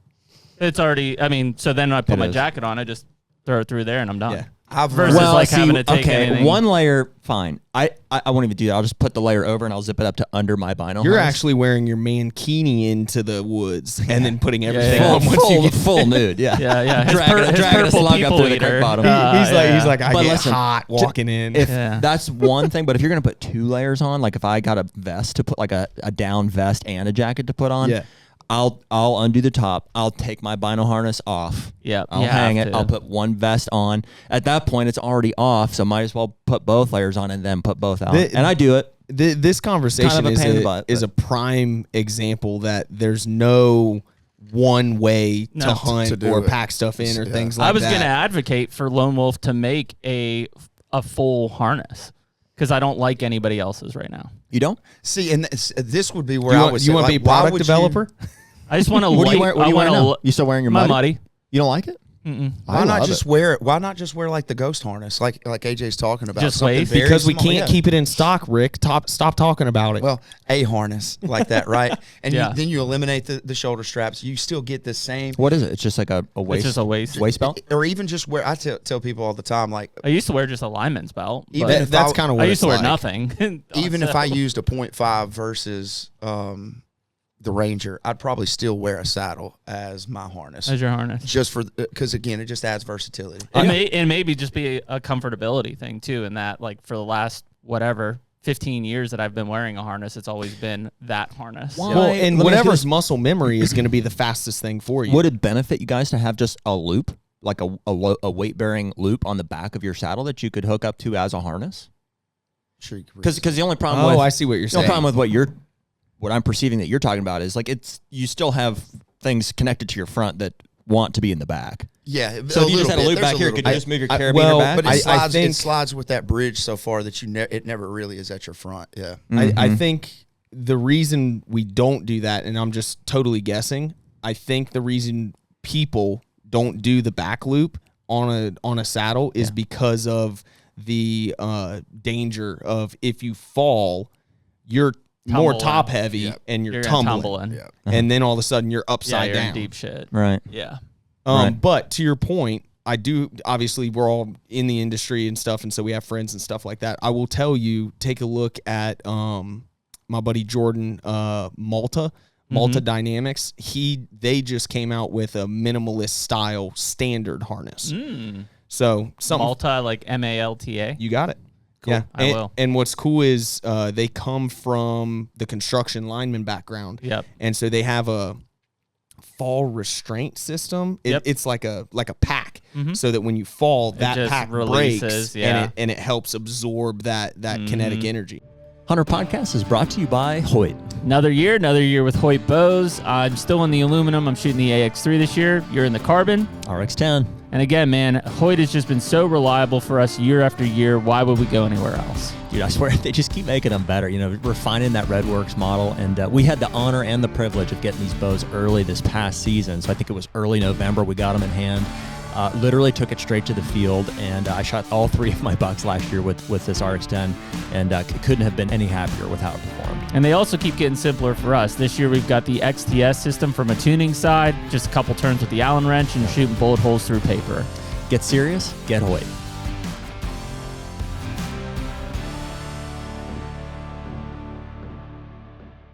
Have you guys ever fallen out of one? Ever had to test one?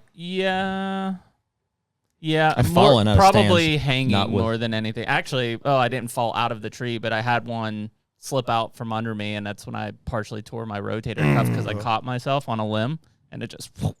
I had cables break on a platform under me one time. Oh, Like dude, a it trap happened. door. Yeah. We had a neighbor die last year at an Ohio place. I forgot about that. Older guy, like not that old, but like 60. Like a good neighbor. Like super high stand. Yeah, a good friend of ours, and cables broke. Wow. Yeah. Oh, dude, that's tough. Yeah. That's why you always check happens. your gear. No, and it's just like anytime something like that happens, you know, it's like not to talk about like, oh, I should have been doing this, but like had a harness as far as I know, but no, there was no lineman's rope going up. Yeah. You know, which years ago my uncle fell and shattered his tib fib. Just fell off the stand. Was always like a not a big harness guy kind of a thing. So it wasn't a stand malfunction. It was just a mistake. But from then on, we're like, we have linemen's, whatever you call them. The safety belts. Lifelines. On every single stand. We have like 35 tree stands on all the the home. permanent Every ones. single I don't permanent know why stand. you wouldn't now. You have to. Yeah. And it does give you a lot of security.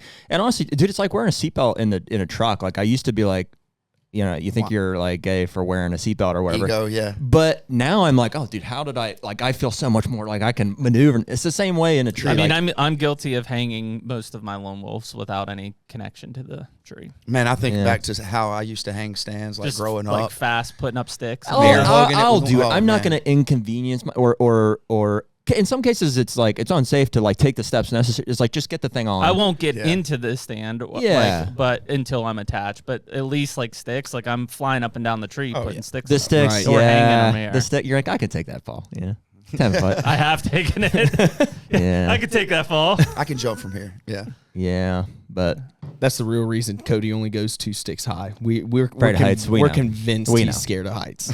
he for sure is. Wouldn't be surprised.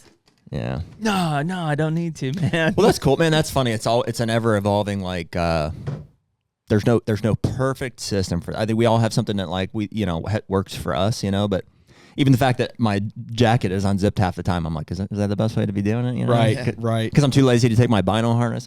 Last year, I felt like I had my system dialed as dialed as I've ever could have been, and I've already made tweaks to it for this year, right? Yeah. Leave well enough along. Well, going back to the J hooks you guys were talking about, we got guys that will cut the back end of the J hooks just so it's just big enough to slip through the sticks into the frame of the platform and screw that in. And I mean, we're talking they're like an inch. They're tweaking like an inch off of it. But That's hilarious. I'm a big believer that whatever gives you the most confidence stepping into the woods, do that. You can make improvements. I mean, to any metal surface. Like, dude, honestly, hockey tape made. I was gonna say that's one of the biggest ones. It made a big Everything's difference, hockey dude. It's tape. like anywhere you can contact, and it's not just the stand touching the stand. it's, you know, sticks. My J hooks are hockey J hooks, taped. your bow, and anything that can click off of it. I tell everybody what everybody should do, and this is across the board, whether you go with custom gear stuff or not. Metal on metal will make noise. Yeah. Period. Absolutely. And what I always do anytime I get a new item is I'll sit there and I'll go through the motions of what I'm No going to do doubt, in man. the woods. And anytime I hear a ting or a click or whatever it is, I'll look at it and it gets we've got obviously our silent touch tape, which is a rubberized hydrophobic one, but it's getting tape put right on top of it. I had a good memory of putting hockey tape on our custom gear stands. It was in North Dakota, just killing time during the day, and I mean, just sitting. Little arts and crafts. I just remember, dude, we were just had like a morning beer or whatever, and like grasshoppers are all going crazy. That's how I know the season's September 1st, and we're just taping the crap out of our just stuff. sitting there taping, and it is you know, especially when you do the mobile side of things and you're hanging and banging out there, is like that when you finally get into the tree and everything's set up and you're like, it's such a weird feeling because you're just like, boy, you know, you're like, this is the right one. This is the spot. Yeah, Like, feels it good. could happen at any moment. You know what? You know what I'm thinking feeling. half the time when I'm hanging a tree stand like that is like, this is freaking hard. Like how my mind goes to my dad and There's like a lot of people that the can't- older guys generation. in their 50s. I'm like, thank God for me hanging their stands. You know I what I mean? remember. Do you hear that, Rick? Guys in their 50s. Listen, How old are you, Rick? I'm 42. Oh wow, you know I'm 42. I appreciate Don't- my new don't best do that. friend. My new best friend. yeah. I love that. He's You look good on good. that. Thank you. I would have Thank said you. 39. Would have been my guess. Wow. look at Hey, that. listen, I'll take under 40. I had a guy think I was 36 the other day. My I had a guy my think- brother-in-law. We've had several like, I'm guys think 33, that Jared dude. and I are the same age. We're not. A guy I that- thought it for the longest time. Yeah, I'm 42. A guy at the I'm airport 43. yesterday called me young man, and it made. I mean, I smiled. Hey, thanks, Big sir. as I could be. Absolutely. Yeah, He's younger than you. Young What man. are you? yeah. 32? 131, 32? 31. Yeah, I'll be 32 this year. Right on. Yeah, I remember our first, my first year trying to get into the mobile hunting, like post climber. You know, actually carrying some sticks and a platform, and I was the whole time I'm like, this sucks. It's dumb. This is the dumbest. Like, how in the world do people do this all season long? Yeah, Take but it then up. you get up on that perfect funnel. You got the wind right. But if you don't have the right gear, like, I mean, and it's no knock to them because I know people, but I think probably some of our earliest mobile stuff was like with Hawk or Muddy. and you're trying to piece things Oh, yeah. together and make same here, Dude, same here. you right? couldn't, Yeah. there's not enough hockey tape in the world to make that quiet. Yeah. Like, I mean, as soon as I'm at the base of the tree, it's ding, ding, ding, ding, Yep. ding, ding. Like, pouring Well, sweat, hanging on. the biggest miss was they they didn't stop. didn't stack. Yeah. I Yeah. thought that for years. I'm like, how did they even make tree stands that the sticks don't stack on these? There's somehow? literally How is ratchet that not like the strapping main them thing? together to try to Yep. make it quiet. Yep. And they're heavy. And honestly, even the alpha and the assault, like at the time, I was like, "This is amazing. This Yeah. is way better." But not that far down the road. Like looking back on it, I was like, "That was still a pretty The rough." the system. rubber- Still chunky. The rubber grommets into the custom gear platform, and then the Massive. J hooks on top of that. massive. Yeah. Nuts. Yeah, the grommets are a big deal. But and kind of side tangent, you mentioned the old Hawk stuff and the muddy stuff and things like that being bulky and things of that nature. I'm a proponent. I would love to see more people mobile hunting, and so that's where I'm like, maybe we're not your first purchase. I believe all roads lead to Lone Wolf. Sure. So whatever's going to get you into mobile hunting to where you fall in love with it, do that. Maybe it is. Yeah. Maybe it is a cheaper Amazon purchase or technically from a competitor or whatever. But that's going to get you out there. It's going to put you in that. Oh, I'm in my perfect spot now. Or I'm this close to being that lethal. Yeah, and then all of a sudden, now what do you do in the off season? You tweak stuff. You look into other Yeah. stuff. You look into lighter weight, more bomb proof stuff, and then all roads, like I said, lead back to Lone Wolf. I would agree. Are you with guys that. doing some permanent? You do some permanent stuff as well, not like through Lone Wolf, but like, are you hunting permanent fixed stands as well, or blinds? So I look at the three categories as like a mobile hunting setup, a fixed position setup, and a blind, whether you're on the ground or a tower. Yeah, so I've been becoming more and more involved with Lone Wolf. I've started chasing more and more on public, but like I said, I took all my permanent stuff down because I was using it almost like a fail safe. And so nobody else is hunting that property then? Nope.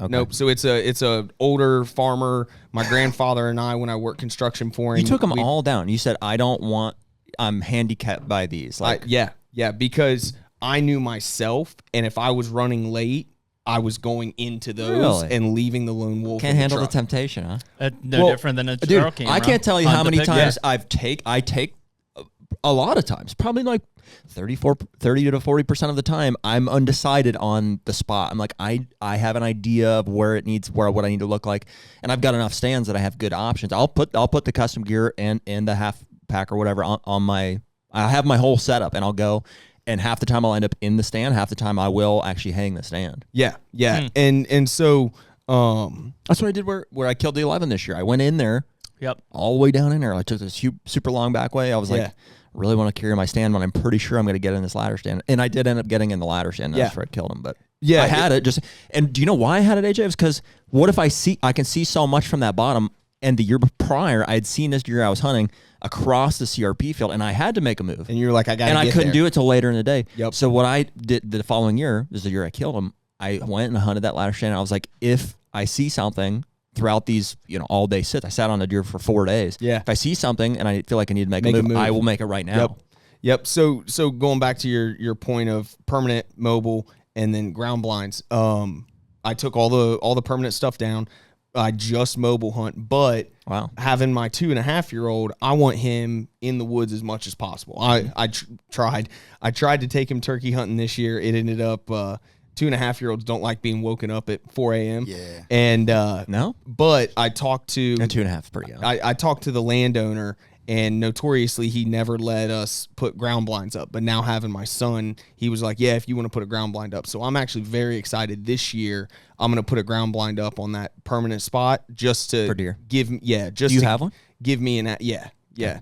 I just like one that I've had for years and years. If you got a connection or recommend somebody, send you home with one. There you go. Got some double bulls here. Ooh, nice. From our friends at Primus. Give Riggs enough space to play with his trucks in the ground blind. Dude. There you go. But yeah, that was kind of my idea. Was just get him out there, expose him to it. Yeah. Which is hilarious because in our backyard, I have my micro doubles, which are 14-inch steps, and I have those set up. And he climbs up into him, and he's like, Daddy, I have our fixed platform, which is our smallest saddle platform, and he'll sit on that. And he's like, Daddy, this is my tree stand. You sit above me, and deer come through. I'm like, hell yeah, dude. That's exactly what we're going to do. But they don't make harnesses small enough for 2.5-year-olds. So no, we're going to go ground blind to get him into the woods and get him exposed to it. Yeah. That's the way to do That'd it. be cool. Yeah. So I'm you very can kill excited more deer about out of ground blinds than I think most people. I've seen a lot of big deer stand right by ground blinds that were put up the day before. Going back to your product development, we have There's usually a corn pile involved. We have a lot of inquiries of people wanting a Lone Wolf custom gear ground blind. Really? A lot of people. Wow. Yeah. Huh, interesting. Mm-hmm. I'd advocate for a Lone Wolf ladder stand before that. Well, the good news is with all the new systems and procedures and protocols is we now have a funnel for ideas. So I'm just mentally writing all this down, and I'm just going to drop it all. Don't worry, this is all being recorded. We can we can just play back. Yeah, exactly. I'll send it to you. What did we talk about? Let me go look on YouTube. What do you think of, have you seen that, I don't want to like over promote it here because it's very generic, but it's one of those things that we've all probably done and somebody actually, put it to the market. There's the little branch holder thing that like mounts to. I've seen one popping up recently. Seen a new one. There's probably other guys that have done it in the mounts past. to the tree stand, and then you spread it out. I don't know what it mounts Dude, to, they're but expensive. yeah, something like that. Are they? I've seen them. Like, I don't know anything about them. Maybe Me over neither. $200. What? Yeah, they're expensive. Oh. I looked at it at one point because I kept getting busted in this one stand that the kids and I hunted. Yeah. I was like, we should have one of these. And I looked, I'm like, holy shit. It's one of those things that seems like gimmicky and janky, but like, dude, But could that work. breakup, Makes that cover sense. is all Just a you little really bit, need. yeah. Well, and with It's that, the idea of covering, like carrying fake limbs to this. Like, I feel basic. You know well, what I mean? what's, I feel like an amateur. You know what I mean? Well, what's Got my crazy- $1,200 setup and my fake limbs. well, so your $1,200 setup has that built in for real branches. So Yeah, I didn't know. around all of the Are you platforms. sure? I might have first gen, second gen. Maybe. like in the corners, it has The the. little Well, holes, yeah. so they're all over. They're accessory port holes. They're little 1/4-inch holes. But you can actually, if you're on private have land, some not of if you're those. on public land, you can actually cut. Right. You can actually If you're on cut. public land, you could just pick some off the ground now. Yeah. Yeah, you can. Yeah, these And- just fell. yeah, exactly. But you can actually take those, and I've done it before on 2 sits for sure, and you can shove the little branches into it, and it at least breaks up your leg silhouette. Yeah. It's a big deal, man. That's like my number one thing, like when hanging a tree stand, is looking for a tree with good cover on. Good cover. Especially if it's a stand location you plan to use in the future. I've just become ultra sensitive to, like, dude, when those deer and the does do it first, when they figure out that you sit on that tree on the side of that food plot, like, I don't like it. We've got a nanny on the private piece that we hunt that you got to kill her before she tells everyone. Well, we've been actively trying to kill her for two years now. Really? And just how can you tell her? She has like an identifier. She's got like a spot on her chest. Does but she only breeds twin does, and they hang with her all year round. And anytime those does walk in, we know she's coming in. She's starting to get gray on her and stuff like that. Interesting. And we are active, almost like chasing a big buck. We are actively trying to kill her. What's her name? And she is. We haven't named her. Gotta name her. Hopefully Dead. roast. Hopefully roast. Yeah, jerky. but yeah, Lisa. Dude, You shot me, Mom. I like Lisa. No, we're not shooting Lisa. But yeah, she's just like pegs you immediately. Yeah. If you sit in a spot one time and she pegs you, she knows that tree is dangerous. And that's the problem with, like, I assume we all have dads or have hunted like with our dads or something, or just guys in that generation, like they get into a mindset of I'm gonna do it my way and I've always done it. It's like, dude, you see the deer respond to that style of hunting. I mean, it's just, and that's where the mobility. That's, in part why I leave the fixed positions, because that's where they are. And I know that the deer probably have some sense of where some of them might be. So if I can, use that to my advantage. Well, and that's also, you were talking about cover. That's also a factor that a lot of people forget about when mobile hunting. They're busy looking for the right spot, and they find it and they forget, hey, even if you brought 4 sticks in, you don't have to use all 4. Sure. You can just go one high and get your stand right above this big side We thicket. did that in the Osage patch in Illinois. I carried all my sticks in, and I kind of slipped up into the Osage. Found it's Osage split 7 different ways. Yeah. That's like I need to be right there, like 2 sticks and a limb, and I'm 11 feet. But you're in 7 branched out limbs of an Osage, and like once you're in there, you're like, this is money. There should be a name. There should be a name for that. It's just Lone Wolf can patent it. There's like finding the crook of the tree, like the right, exactly the right spot to be in. Yeah, the honey spot. But dude, that's the hardest part for me.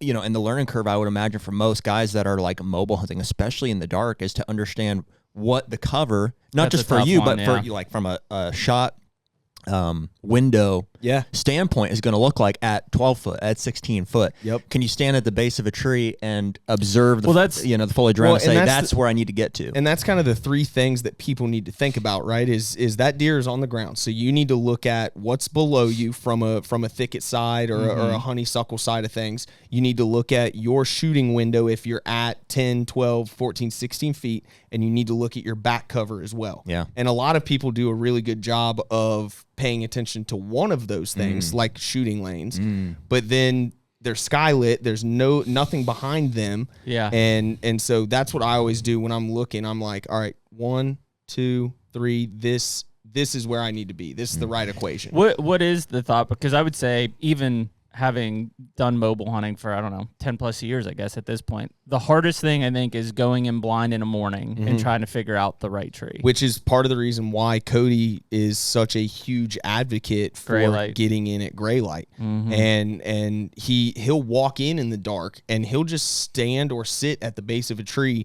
until he can actually see the cover well enough, and then he'll put his stuff up. Yeah. It is hard. How do you feel about that? I was born and raised on you need to be set up and ready to go a half hour before the sun even cracks. I've done way more damage walking in at gray light over the years than I have going in early. I started kind of going that way. And then I think I'm pretty anti-gray light at this point. I am too. Yeah, which that's another. And I'm way more pro. I used to be like kind of afraid of using lights too much, but pro light. Now I'm pro light. Now light. the thought Green of light. maybe being in the area before daylight and waiting to gray light to climb, that's different. I could probably see that versus working. walking in Versus at gray walking light. in Yeah, at you gray don't light. want to be doing that. But if I'm, Both Cody, I believe both Cody and definitely Jacob Leishon. Jacob for sure is the type. He's like, I know I need to be in this general area, and he'll get to that spot as gray light is starting, and then he'll go up once he can kind of see. Because how many times have we gone in the dark, set up fully, and then it gets light out, and you have zero shooting lanes? Fewer and fewer. I was going to say the same. I've gotten to a point here where this past year, I can't recall ever it getting light and me being like, maybe I'm like, it's my first time in an area ever. I'm like, but I don't know. It's a difference. That's that what I I'm would have talking known about. until I was literally in the tree. I'm talking purely walking like that. I've done it in first daylight. time ever. Yeah. Or I've done it in daylight where I got up in the tree. I'm like, This sucks. Yeah. should be that tree. Yeah. Yeah, and I try to avoid, honestly, as much as I can, first time in the morning. Right, I want to at least have eyes on it. Like I'm a big proponent of leaving the set overnight, coming back and giving it another morning. Leave the bow hang, leave everything in I leave everything in leave the it tree all where I in can. there. too. Yeah, if I'm on private, I'm leaving everything in the tree. That is Agreed. undeniably the worst part about mobile hunting is pulling it in the dark. Pulling into the dark. Nobody wants to What, do you that. scared of the dark? No, I want to get out. Yeah, by that Because point, I know when it's dark, deer are moving. Yeah. Yeah, you and wanna I'm get like, out. I want to be gone and I out. don't want to be climbing. I want to be away from here. So I'll make either noise. leave the stand. I will. Obviously I've pulled it in the There's dark. been plenty of actually it happened on that nanny doe that I was telling you about. There was times I fully pulled my tree stand. I was 3 sticks up. I pulled my stand and my top stick, and here she comes. Yep. And she's just out in front of me, and I'm stuck there, and I was stuck for 45 minutes. Oh, yeah. Pitch black dark before she actually ended up moving on. And I couldn't even see her at that point anymore. I was just listening to like footsteps and leaves crunching, and then she finally moved off, and I got the rest of the way down. But dude, I will say that I hate getting pinned down while taking gear down. I'll leave early if I think that. I agree. yeah, I will too. if I it's was 10 never minutes and that guy though. I know I used to sit till late, but Because you're like, it can happen at any moment. But at some point, there is a calculated measure of like, I need to get out of here now. Yep. Like, I'm going to lose light anyway. Because usually for setup and teardown, you're talking anywhere from 10 to 15 minutes. So that window where you're like, if I don't want to spook anything and I need to get out, it's that 20 to 25 minutes where I'm like, I need to go now. Yep. It's a weird thing because historically it's like, I mean, dude, it goes against everything. You know, Yeah. I'm squeaking out the last 30 seconds of shooting light, and now it's like even I did that. I think it was 2 years ago in Kentucky. I had the buck I was hunting was in a bean field opening weekend, so it's green beans, and he's just out there. You're feeding just with staring does. at him. Yeah, and I'm just staring at him, and I'm looking at my watch, and I'm like, I'm gonna lose shooting light in 5 minutes. Yep. But he can make it. He's not going to get here, but if he gets here at dark, I'm pinned. Right. And so I got down out and left Yep. while he was in the field.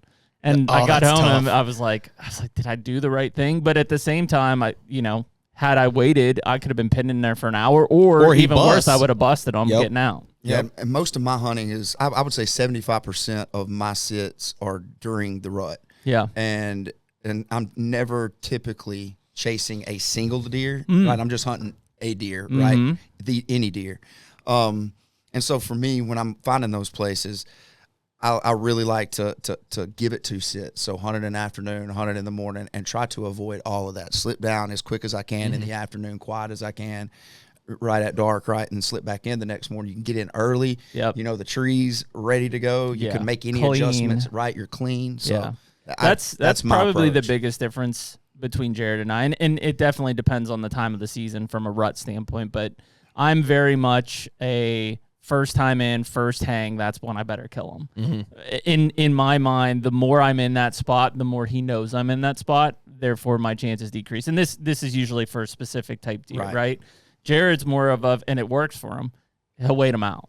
Yeah. He'll hunt that same damn spot 5 days in a row if he's got to, knowing at some point he will slip up and make the mistake, and he killed several bucks. Well, like I was that. going to say, and from a deer hunter's perspective, both of you in your tactics have been wildly successful. Yeah, it's just however you feel comfortable. One of the coolest things I learned from the roadshow, actually, we've got one of our northern guys, Dieter. I'm gonna butcher his name. Dieter Koken. he lives in the Upper Peninsula of Michigan.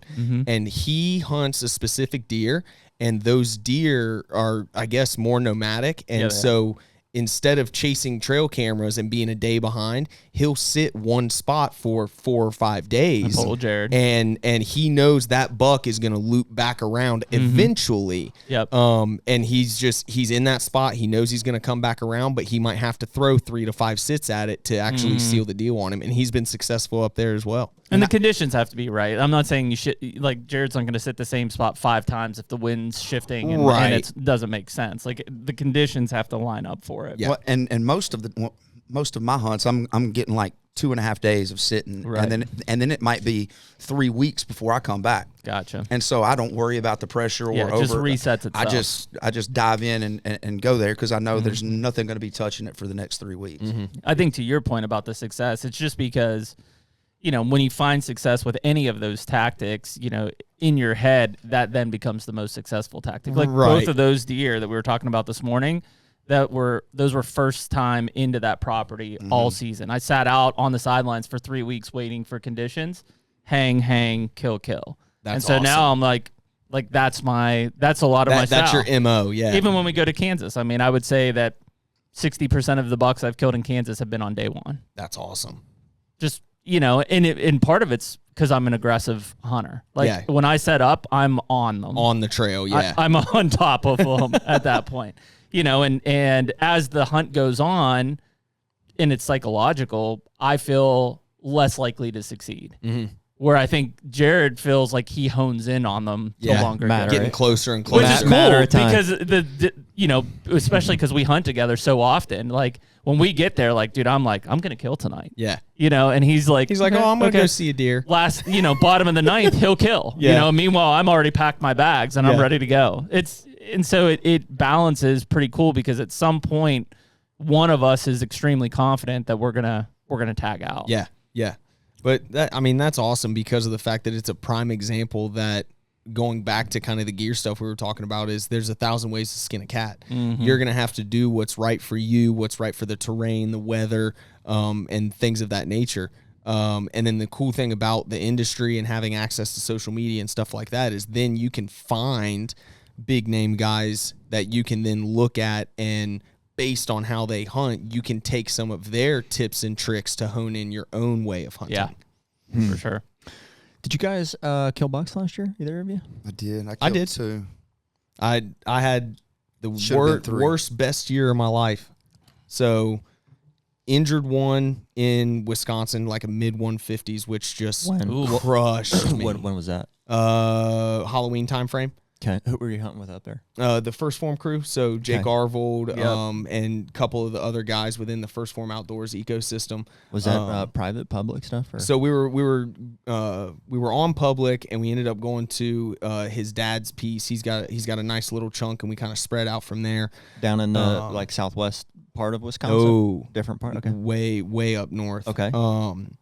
But this buck read the script. I watched him on a doe on the opposite ridge, grunted at him, came over 27 yards, and I never hold heart. I always hold mid-body on the lungs, and I held heart, and I shot 2. I know because we got camera photos, and his dad saw him in a spotting scope a couple weeks later. So the deer made it, so I'm feel better about it. But I shot 2.5 inches low right of the heart. So it was a true pass through. I didn't graze his belly. So back. Yeah. And he was back. facing the right? No, he was facing left. Oh, yeah, that's and tough. and so either way it's tough. Right. And so them low hits are no good, dude. No. And like I said, I always hold mid body, try to get there's a lot of lung up there. Try to center punch along, and for some reason I was holding low. So that happened. Mid 50s? No doubter, mid 50s. 50. I mean, hammer out of state buck. And they knew the deer? No, they had photos of him, but his dad is to the point in life where he's like, we'll get the grandkids out and they can go hunt, and I'll go hunt maybe. Yeah. But his dad's got a very impressive wall as well. Okay. Was that was a run and gun, a mobile? Yeah, that was full mobile with my .5. No, that was on his dad's property. Okay. But we separated out. It was beautiful property. Why did you go to that spot?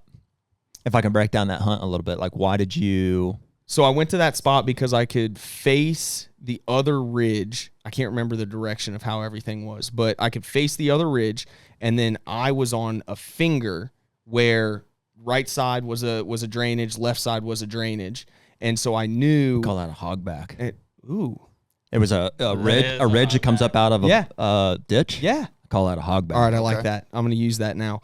But I knew that deer would not to be moving. mistaken with a rooster ridge. That's much different. That's what gets raw on a long run. Oh my gosh. But yeah, so I could see that whole opposite ridge, and I could call if I needed to. I had eyes on a scrape on that other ridge, and I knew. So topography mainly. You're like, I want a rut ridge, or a rut like a funnel. Yeah. Yep. Okay. And I knew it was very low wind, so I knew my thermals were going to drop because it was cold anyways, and so there was a chance that something could come from above me and just run across where I was, but I saw him, grunted, he drops all the way down, works his way all the way back up, but that's why I picked that spot, was because I had visual on everything, and I didn't know what was in the area, so I should have had the mentality that, hey, I'm killing tonight and get myself ready and stuff like that, but anyways, so he comes over, I injure him, Wisconsin's done, he pops back up, he's alive, that's good. Go to Ohio, injure one in Ohio, also pop back up, frontal shot, thought that I hit high shoulder. We got a Hoyt back here in this room. And I was, help you out maybe. That's the thing is I practice and stuff like that, and it doesn't sound like it, but you do have to practice with the crossbow still, you know. So that's supposed to anyway. That's my gear change for 26 is I'm just gonna go full crossbow. You need the tripod now. Yeah, exactly. But I ended up I shot way low, and so Are you dealing with a target panic? Do you think? I don't know. Are you struggling to get your pin up to the target, like on your 3D? No, I've never struggled to get it up. This one was very low. You will before we do. This one, my man. This one was very low light. This one was very low light. Realistically, looking back, maybe I should have waited a little bit longer to take the shot, but I saw the arrow in him as he ran away. Morning low light. Are you a top down or a bottom up for pin setting, like on the target? I'm a draw straight out, and then I'll drop down with it. Me too. But come to find out, he showed back up on camera as well, totally fine. Big black spot where his sternum is. And so I think that arrow was below all the goodies, hit sternum, and that's why it was sticking up. When he was back on camera, he was what was sticking up? The arrow. What do you mean? It was in him. Like when I shot him, it went in, and like when he took off brisket. running, and just stayed there.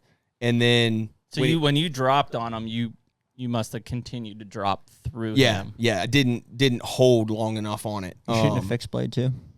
No, shooting mega meats. That's why, like, I'm never one to blame the gear. Both of these issues were 100% on me. Shooter error. Sure. It's shooter error. Yeah. Just rushed him, you think? Or? Yeah, I think in both situations I did. But so those not good situations. After the second one, we're getting pretty frustrated. And I'm like, what am I doing? And so I decided to, keep hunting. I knew I had the Alabama trip coming up at the end of the year. And it was still early though in Ohio, right? Early November. Mid-November? Yeah, early November. So I still hunted Ohio, and I saw some other good deer and stuff like that. But I made it a point to try to go and get that deer that I injured just out of respect to the animal. Yeah. But he ended up being fine, and so then I always tell the story the same way. So then I lost my grandfather on the 29th, and he was always the one that, like, when you as a grandkid shoot a buck, you take it to grandpa's house first. He got all of us into the outdoors and stuff like that. So he ended up passing away, and my mom gave me one of his old, like, ratty construction hats that was full camo. It's like Buckeye State pipe.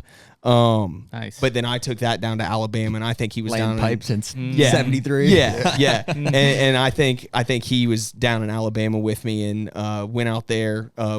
Was that November or December 29th? No, that's lost him December 29th. We go down to Alabama in January, right after ATA.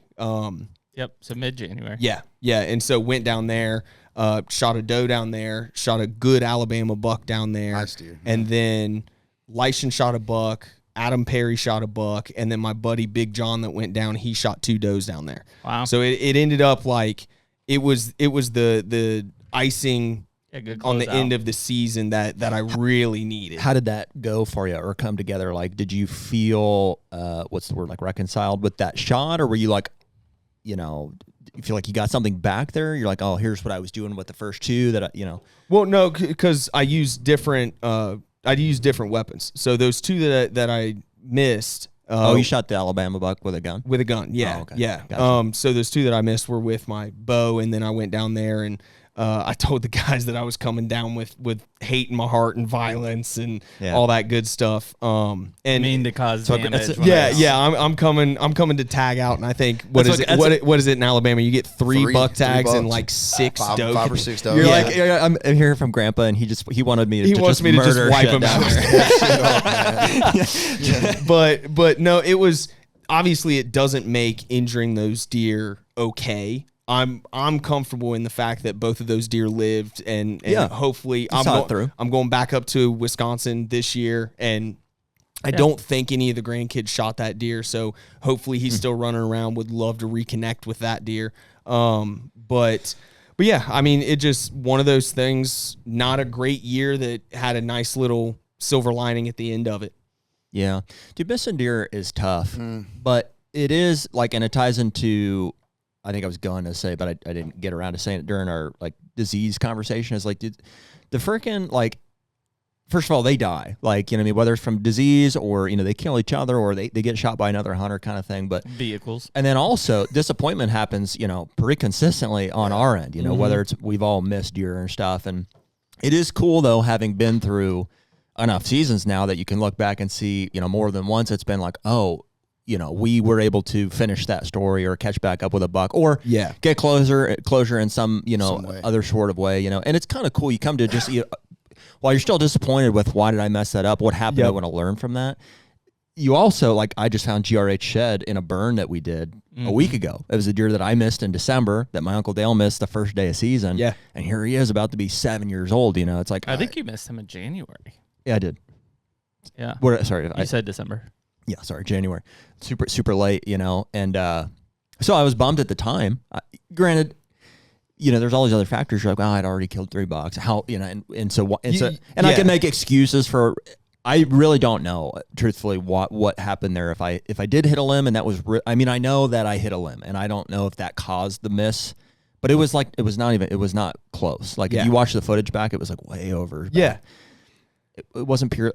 I don't know what it was, but the point I think of what I'm saying there is like it is cool, and I can appreciate now things like that. Like, dude, you very well might catch back up with that buck there in Wisconsin, or that buck in Ohio, or your kid, at 4.5 years old, will shoot that deer in Ohio, kind of thing. Yeah, and I'm a big proponent. A lot of the way I live my life is living life in the gray. Right, you've got the black side, the white side, the good, the bad, whatever.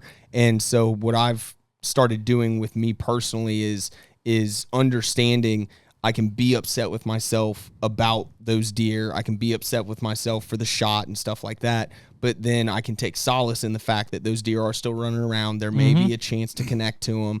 And I think with a lot of people, they'll focus on the black so hard and so negative and the bad talk, and you hear it all the time. Guys will shoot and miss or shoot and wound, and they're changing out broadheads and they're readjusting this, and it's the equipment's fault. And it's like, no. Just understand that this happened. You can't do anything about it. Just looking for a blame. So you need to just move on and try to focus on the positives. And focus on whatever's next in that space. Yeah. Well, dude, you have like such great potential to be a great hunter just because you have a good attitude. I think that is like 90% of the battle sometimes. It's like because you're gonna like have disappointment there. And if you can just keep your head about you and be okay, like you said, take it and learn from it and whatever, but keep moving forward. Yeah. That's right. Just keep doing it. Confidence going into it is a huge thing too. I mean, yeah. If you go in unconfident that you're going to succeed, chances are you will fail. Yeah. Yeah. Like that's just part of it. And I'm not saying being cocky, right? There's a fine line there, but but confidence in that, you know, you've done what you need to do, you've practiced, your gear's in check. You know, you've done everything you can to set yourself up for success. Right. But there's plenty of people that'll walk into it, you know, on day one of a hunt and be like, yeah, just, you know, probably not going to happen this year. And I'm like, what are you talking about? Like, you can't, you think that way, and surely it's not going to happen. Especially all of us being in Ohio, and it's like, dude, the season is, what, 4 or 5 months long, and that's your attitude on day one? Screwed. Yeah. That's a battle I have with my brother, who he gets down on himself hard. He's the type where, like if your stick strap gets hooked on a branch and you can't get it off and it takes you a minute, his whole hunt's ruined because he's making way too much noise. And I'm like, dude, you gotta take a breather. Yeah. You know, and you gotta just enjoy being out there. There are frustrations that come with it. Yeah. Like the dogs come running through, or you know, first light, doe starts blowing like hell at you. Like, they're for sure. But I mean, if you sit on that and you let it fester and just change your whole attitude, you should have just stayed home, because your attitude is not going to let you be successful. HUNTR Podcast is brought to you by Gateway 1 Boots. Yeah, man. Dude, boots and just footwear in general are just such a big part of the overall system. You know, when you talk about apparel, from bows to tree stands to, like, you know, the boots are the one piece that always goes on top of the bin.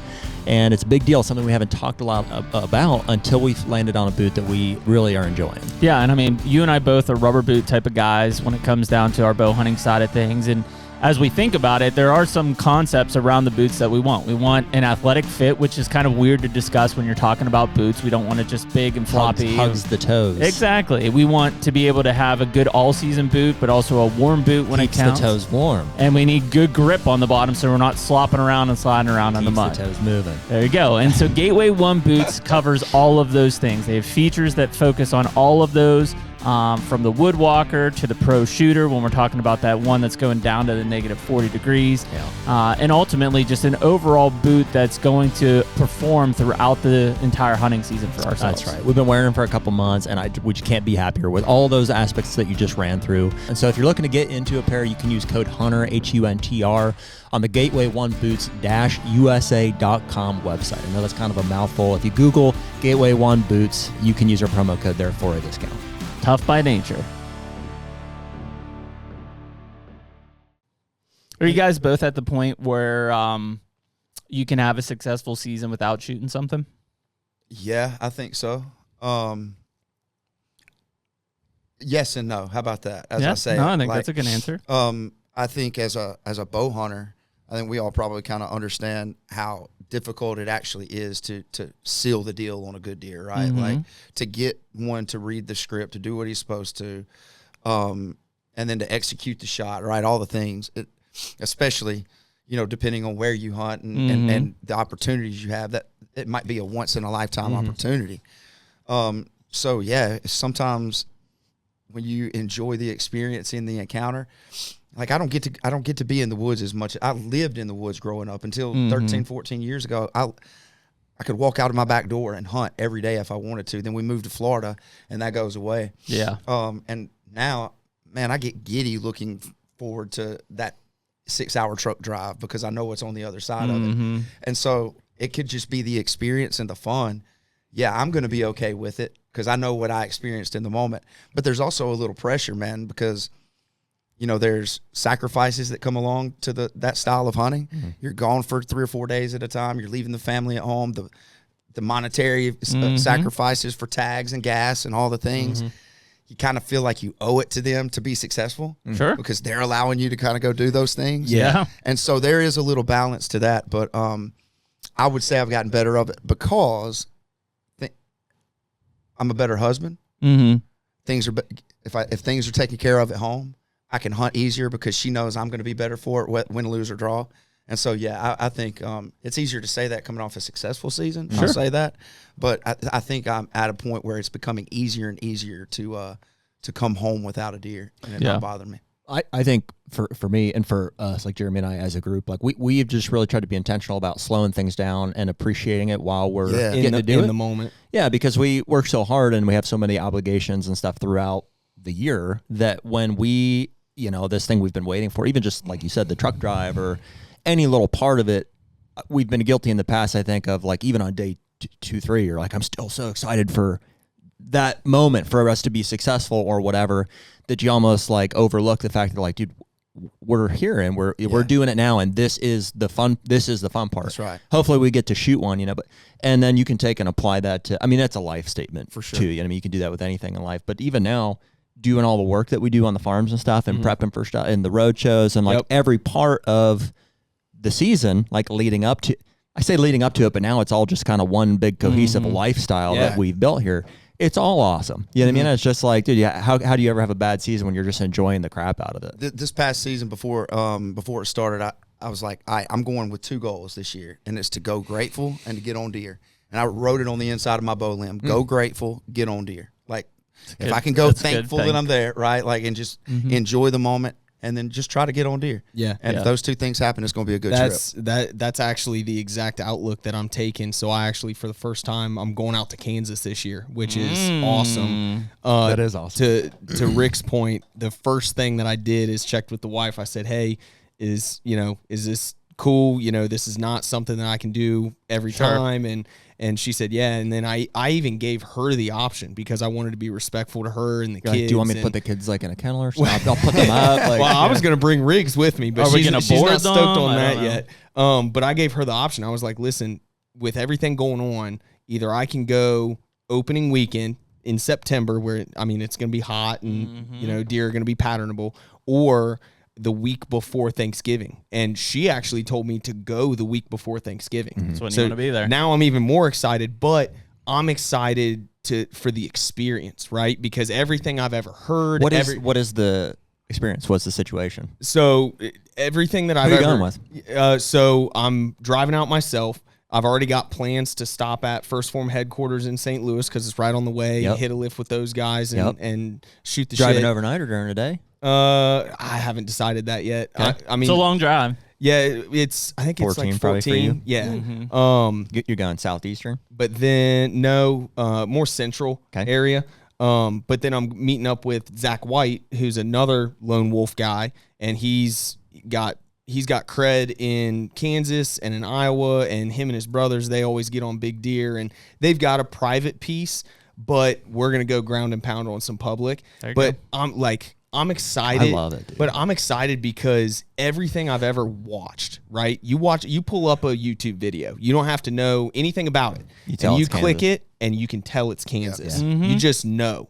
The rolling patches of nothing but little thicket pieces, and then you get into river bottom, and where we're going there, he was telling me there's big river systems and like big cottonwoods down there, and I've never hunted anything like that. Have you hunted other states in the Midwest? Well, I was going to mention the one thing that I can say similar to that, as far as the experience being the hunt, Sika deer in Maryland. Because Maryland is another one of those terrains where there is nothing like it anywhere else. Yeah. Blackwater National Forest, it's nothing but big, tall reeds, little patches of land that these Sika deer will hold up on, little islands, and then just dead trees. Like, it's the only time I've ever gone and I've had to go like knock on trees, and then I'm like, all right, good. This one's alive enough that I can get 2 sticks high. And I was fortunate enough to be successful out there, and I took a good 3x3 stag. But that's just cool. Like you said, I define success by the experience that I have. Obviously, the goal is to go shoot a good buck, but I'm not going to Kansas in my head saying, if it's not 180 inches, I'm not going to shoot it. If I'm out there and it's bottom of the 9th, like what you do with your kills, and it's bottom of the 9th and a nice mainframe 140s pops out, dude, I'm going to smoke him 100%, because what are your, I mean, if you're talking about goals, what would be the goal from an animal you want to take? An inch goal in Kansas. Inches, 8, I mean, whatever it is for you. So everything obviously is based on. You have an idea of like what you'd like to come back with. Yeah, for sure. I mean, perfect world, going to Kansas, knowing that I'm not going to be there, consistently and things like that. If I could get onto something that's, a 150, 160, I would be ecstatic. But I'm not going to hold out on something day 1, 2, 3 in hopes of finding that 150, 160 or higher later on in the trip. Well, the thing with like public land now is, I believe it's still the case. There's no trail cameras, right? Correct. Are they still? Is that still on the fence about? No, whether it's cameras. coming back, or which has me believing that, like, dude, anytime you put hunters at a disadvantage, like there's probably, and that's been that way now for what, 3 years. Mm-hmm. You're gonna have to rely on your woodsmanship skills. I think there's a better quality resource there now, probably because of it. I think if you can go into public and use your woodsmanship and find some sign, yeah, and that you'll be on them, dude. and I wouldn't shoot the first 140 you see. Well, see, but that what would if I'm be- having a ooh. good time?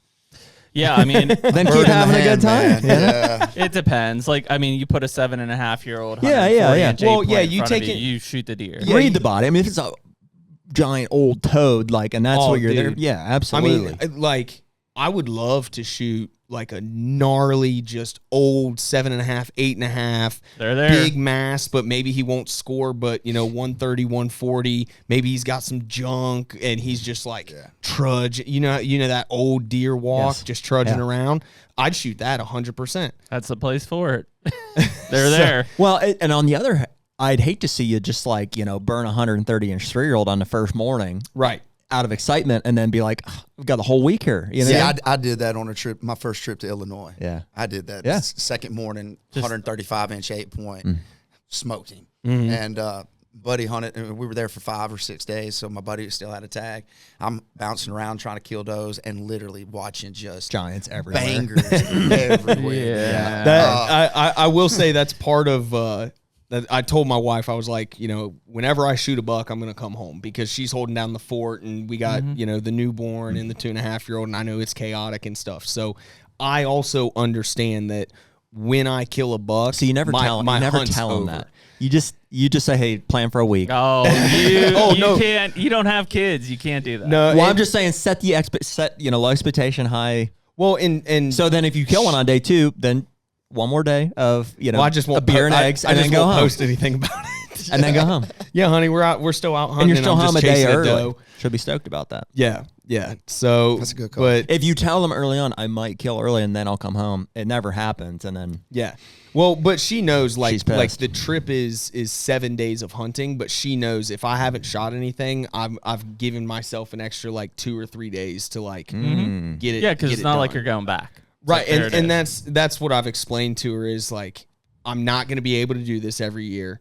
It is a point system and yada yada yada, and I'm like, if I'm going out there, I'm going out there until I kill something. You got to make that happen. Yeah, Mm-hmm. yeah. So are you guys staying at like a hotel, or like you got a place to lodge? To So stay?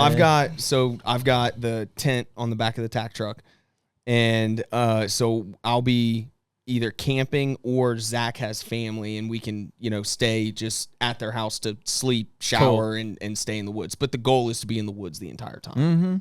Yeah. It's the time to do it, man. Do you have flexibility on the days at all? Like if you're a week out and it's like Hot. I think you mean with her, or just like in general, like, yeah, hey, if your plan is to leave that Saturday before or whatever, and it's like you got Weather 4 is days, such 4 a days of huge 80s, factor. 90s, Well, as can you far- just push it back? Well, as far as work wise, Cody. If I'm going out to Kansas, he's like, just go. Yeah. just go.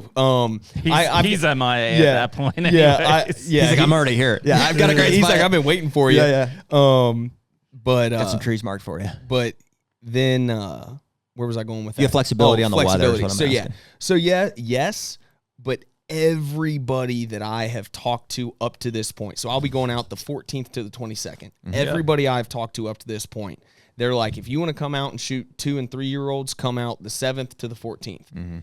After that, it gets real hot with the older, mature bucks. We would agree. Everybody blanket statement that I've talked to that hunts Kansas, they're like, this is when you need to be here. I would agree.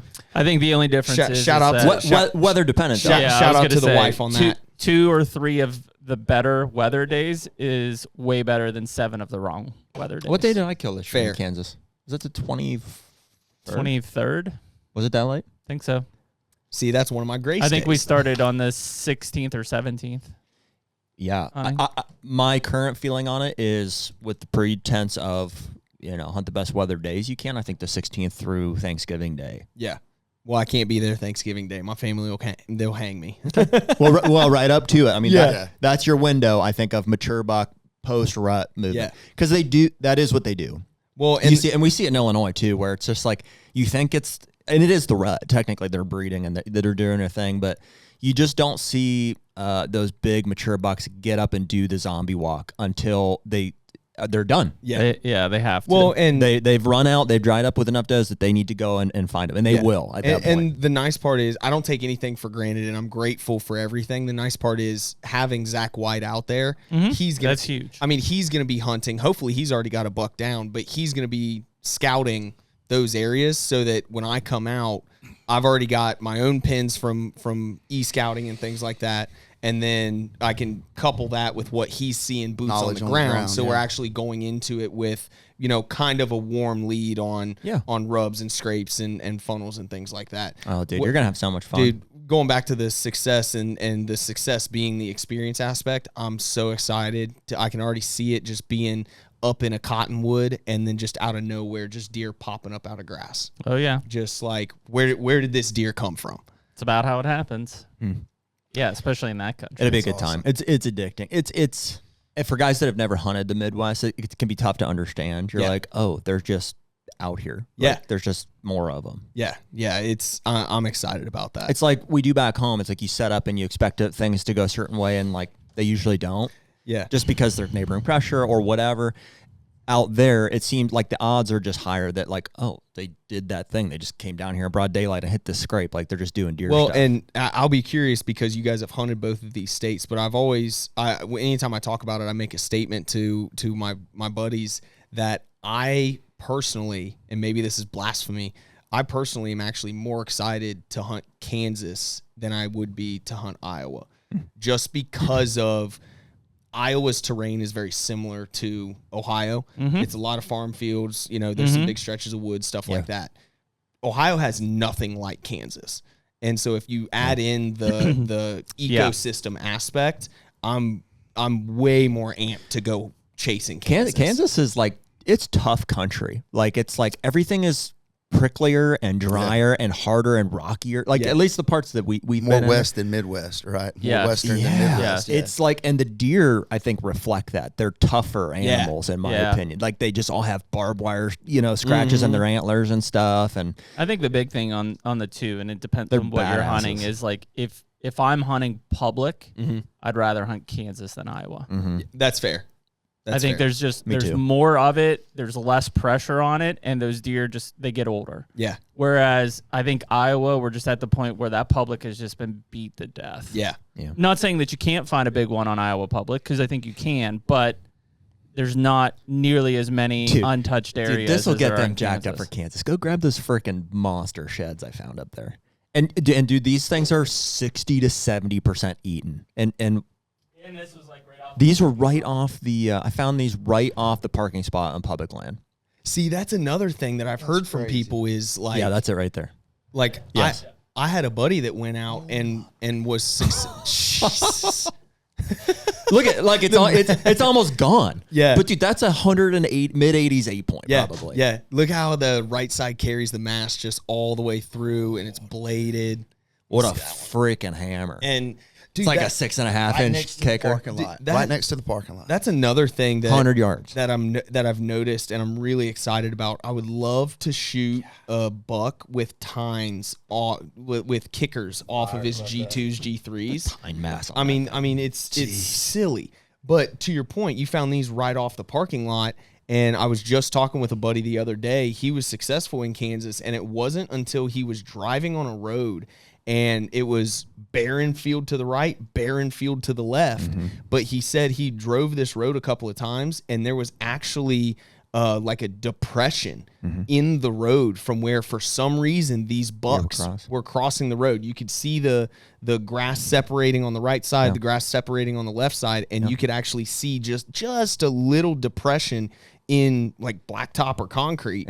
And so then he ended up setting up right off the road, basically, and was able to connect and be successful on that. But like, just monsters. That's a Kansas shed there too. Jeremy put one in that deer's shoulder, and we found the shed the year later. Wow, it's crazy. Well, But yeah, so like, yeah, seeing stuff like this just gets me amped up, and they sit super tall. Like a lot of them will sit super tall as well. we get all shapes and sizes out there, dude. And it's like just, you said it. They just seem tougher. Every deer you see from Kansas just looks like a warrior. Yeah, coming through just there, a man. brute. Yeah, just a brute. I'll tell you, this will be my tip to you, and hopefully maybe this will pan out for you. Just the tip. The buck that I shot last year was you saw him. He was 165-inch mainframe 8.8. I'll kind of trash out the bases. Yeah. Killed him in the 9th hour of the last day, northeastern Kansas, and we had a really tough hunt. But like without a doubt, what killed that deer and what could kill one for you anywhere, but like you know in Kansas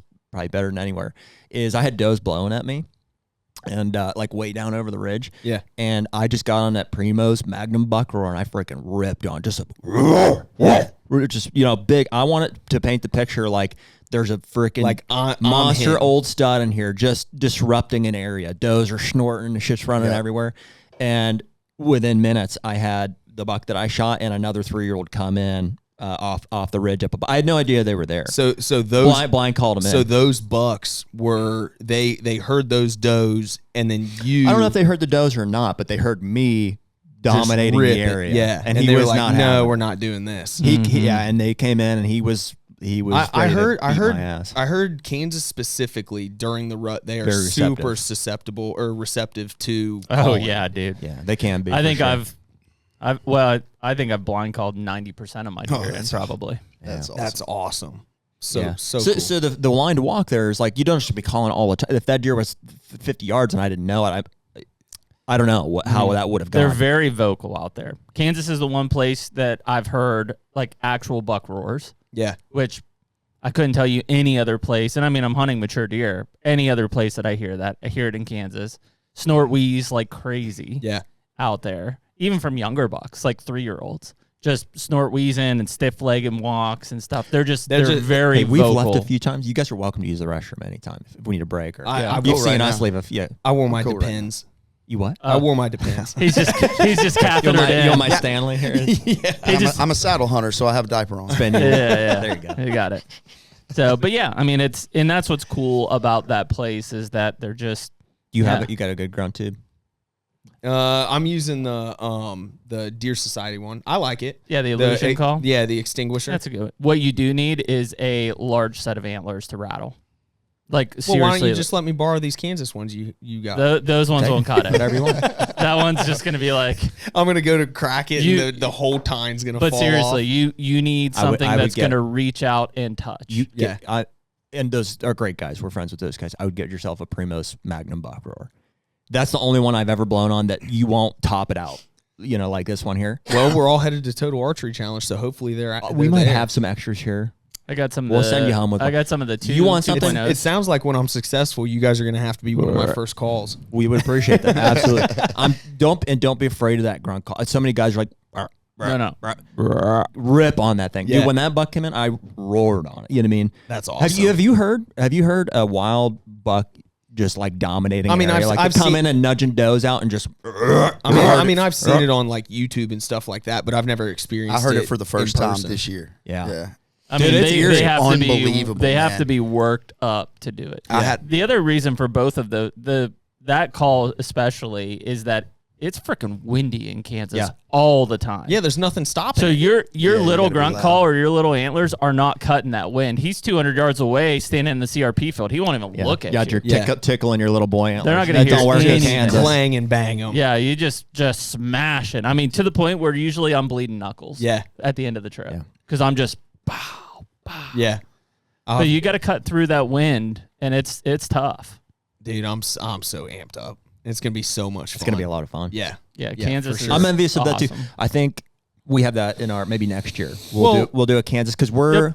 We Go just ahead. bought points Sorry. this year. Well, no, I was gonna say based on the conversations we've had, it sounds like you have the similar excitement when you get to go hunt Nodak. Oh yeah.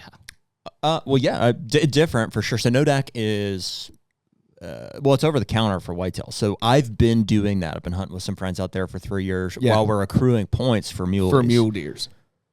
Deer. Yeah, I knew it. I knew it as soon as I said it. I was like, nope, that's not right. Damn it. I was like, that ain't right. Yeah. Oh, it's a very different hunt for sure. I mean, we get excited for Nodak because it's an adventure. It's super early in the season. It's spot and stock, which is super fun, and it's mule deer, which is just different. Yeah.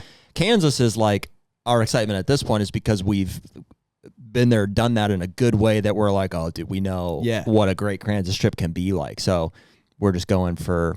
It's a very different hunt. That third week of November, I mean, that's the time to be. We are a little bit not scattered in Kansas, but this year was the first year that we stepped out of Southeast Kansas. Yeah. I've been hunting there since 2013. Oh, okay. In Southeast Kansas. So we feel a little disheveled on first time where that we to go stepped out of there. Yeah. And did you guys both drew this year for Kansas? No, points. We did points. Oh, this you year. did points this year. Okay. We drew Nodak. Gotcha. So yeah, we'll be between Ohio, Illinois, Kentucky as like the home farms, and then and Nodak is the trip. Yeah, I think sometime in September. I think after Kansas' success, hopefully, I think the next thing I would love to shoot a Kentucky velvet whitetail. Oh yeah, that would be so much fun. Oh yeah, probably got some great connections in like Western Kentucky for that. Yeah, down dude. Like Cincinnati that does seem area. Fun. I'm into that purely from a camaraderie standpoint. Like I know of enough guys that do that. It seems like it would be fun to be part of a Western Kentucky whitetail hunt, like the in early season, even a guided. You know what I mean? Just go and be part of at a lodge thing. My one of my mentors, Cody Schleich, he's a great guy, hell of it. One of those just monster deer hunters, but doesn't get the recognition or doesn't care about it. One of those guys that just he hunts and does his thing, but he's one of the guys that brought me in along with my cousin and like taught me how to hunt and stuff like that. He went down and you were talking about the experience would be fun. The hunt itself for velvet bucks in Kentucky sucks from everything that I see, dude. Yeah. And North Dakota's the same way. And the whitetail hunts are miserable. I'll show you a photo Mosquitoes after this, and but heat. he's got a photo. I think his was either last day or second to last day, and his face is drained, his eyes are sunk in, he's sweating. Just hot, man. The buck he shot ran into a thorn thicket. And so he had to go trudging through this, and there he lay literally in the middle of it. And he's, like one of those where you can't even like muster up a smile. You're so just beat down. But that's part of the fun. That's part of the allure. It's going to change things, though. But even though this is where like we talk about Iowa all the time, getting so much pressure from like applicants because every other state sucks. North Dakota making that change here recently, which if anybody hasn't heard, I think Jared, you post something on our story or something about it? Yeah, I said this is bullshit. Jared's super excited about it. So I do think, dude, and nobody knew about it. Everybody was like, so it must be a new change. So I told Cody about it when I flew to Iowa, and he was like, what? Yeah, so effectively the first 9.5 days, because it opens at noon on a Friday. Weird number, but continue. Yeah, the first 9.5 days of the season, non-residents cannot hunt public land, including plots, which is private land open to sportsmen. It's a very weird wording. So, and that's similar to what South Dakota does, which is can't hunt until October 1st in South Dakota as public on public land as a non-resident. So, how that's going to change things and why I tie that back into Kentucky is that most people are going to, or not most, a lot of people are going to North Dakota for the chance at velvet whitetail because it's over the counter. Different than the tag that Jared and I drew. Right. Although looped into the same bucket for the 9.5 day. Well, that's what we've been doing. I've still been going on the opener, not because I'm dead set on a velvet mule deer, but it does. It's one of the earliest seasons. Big part of the draw, yeah. And so now that has happened, I bet Kentucky gets a lot of pressure on public land. Because guys, instead of going to North Dakota, will say, well, where else can I hunt public land in September? Oh, Kentucky. And then the 3-day season in Tennessee. Do you think there's a decent opportunity for velvet whitetails on public in Kentucky? Oh, yeah. Yeah. Yeah. Good enough anyways. But, yeah, I was really bummed to see that. I mean, obviously because our first plan for muleys is to go hunt all of the public land that's out there. I mean, there's hundreds of thousands of acres of badlands and stuff like that. And so all of that is off the table, which unless we wait 9.5 days. Unless you wait 9.5 days, which takes the velvet aspect, and frankly, I mean, dude, that's a fast changing time of year in terms of the seasons. Like, yeah, you could argue September 14th or whatever is still like early season, but it's not September 4th. Right. It's very different. Yeah, and honestly, the odds of us shooting a velvet deer on September 4th is way lower than it would be if it was like August 28th, 29th. I think just the way the season they're fell coming this year. out. Right they're Which all is actively. fine. Yeah, it doesn't have to be. I mean, that's not why we're going, but like, you just want The opportunity. I really dislike and I disagree with the fact that they took that opportunity away from the non-resident mule deer. Well, that's what tags. I agree. I think it was an oversight. I just think these it's state such agencies suck at trying to look at what they're actually doing. I think it was trying the to prioritize resident access it was the to right public land. decision for that. 100%. All for it. For the over-the-counter whitetail Yeah. tag, it was the right decision. For the limited 220 any deer non-resident archery tags, it was the wrong. Yeah, it's idea. like our 240 people. No. Is that really really going to make impacting that your big of a hundreds of difference? thousands of? It's like I'd be surprised if they even thought about it. They just said, "Well, we have to protect the residents from non-residents on and all." Because I mean, muleys are only in a quarter of the state, Yeah. right? So they're thinking about the whole state and how they're going to protect it. So when they put that blanket over the top, it overlaid with the draw tag people. They didn't even think about it. I bet. Yeah. And I just think it's cutting into people's who have gone through the process and we put in for. It's not like pity us or whatever, but it's like we're a situation here where I've donated above and beyond to plots. I do $100 a year just to because we were planning on hunting and because we've benefited from it in the past. It's like now at the end of it, you're going to say, oh, sorry, yeah, you can't hunt it for the first 9 days. It's like, okay, do I get a refund on that? Like the time frame is just so weird. I would to way me rather see them put a lottery system on all of the tags than to prohibit usage of the lands by licensed individuals. Well, and even if you break it down from a day standpoint, 9.5. Where did you get the half? The half is Two, because they start at noon on a Friday. 9 days is so make it 2.5 days, which is just that first weekend. Make it no days. Or make it 7 days. I think or they're taking it to, and I'm not sure, somewhere around the end of that 9.5 days is when the antelope season comes in. Which is a big deal. Yeah, it's a big deal on that side. So they don't even have a non-resident on that end of and they're things. everywhere. Yeah, and so it's I assume that they did something like that to try to cover that. I do think that there are some availabilities from like a landowner tag perspective for non-residents in that. So maybe that's why. But yeah, I do. I think that I support it for the over-the-counter side to protect the residents. I think that's awesome. It will for sure. I don't, for the record. I disagree. Selfishly, right?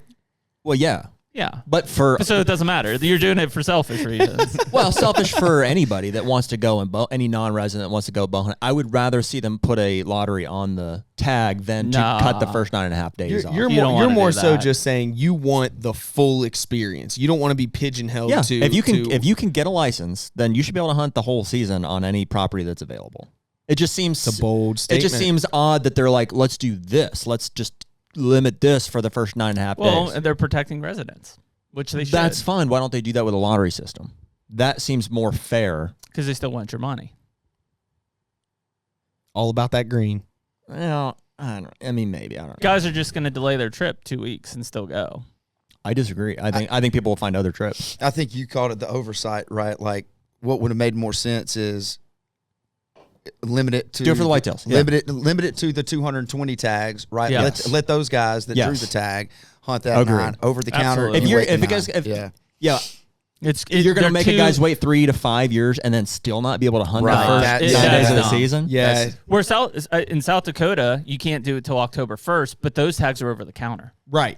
So I could buy that mule deer tag every year. Different. Yeah, so that's another variable that plays into this. Is 100%. If you are already putting the non-residents at a disadvantage because they're having to wait 3, 4, 5 years to even draw the tag, I agree with you. Yeah. If you're having to wait any time frame, you should be allowed to hunt the whole full season. Yeah. Yeah, I think it was I bet in 2 years it's changed, and those any deer tags will be able to hunt full season. Think so? Yeah, I get they fucked up.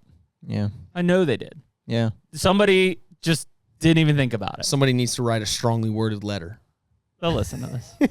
And we don't know. We haven't talked to any of the NODAC guys. The only guy that we have contact with is Marshall Johnson, who's one of the Mule Deer Foundation guys out there. He's very instrumental. Frankly, I bet he's frustrated with it too because they're very involved with growing the plots program. I texted him and said, hey, what a kick in the balls here for, guys that not directing it at him. I assume he's also frustrated. So what's your thought there? You thinking we'll end up on private then? Yeah. You guys are going to end up getting one of the high ups that made the decision on here, and Jared's just going to look at him and be like, "What? There's what already the been a hell lot of were you thinking?" They didn't. They. I'm telling you, I guarantee they the guys at the state because it's only 220 tags. That's why I'm saying they didn't even think about it. It's such a small number of tags being dished out.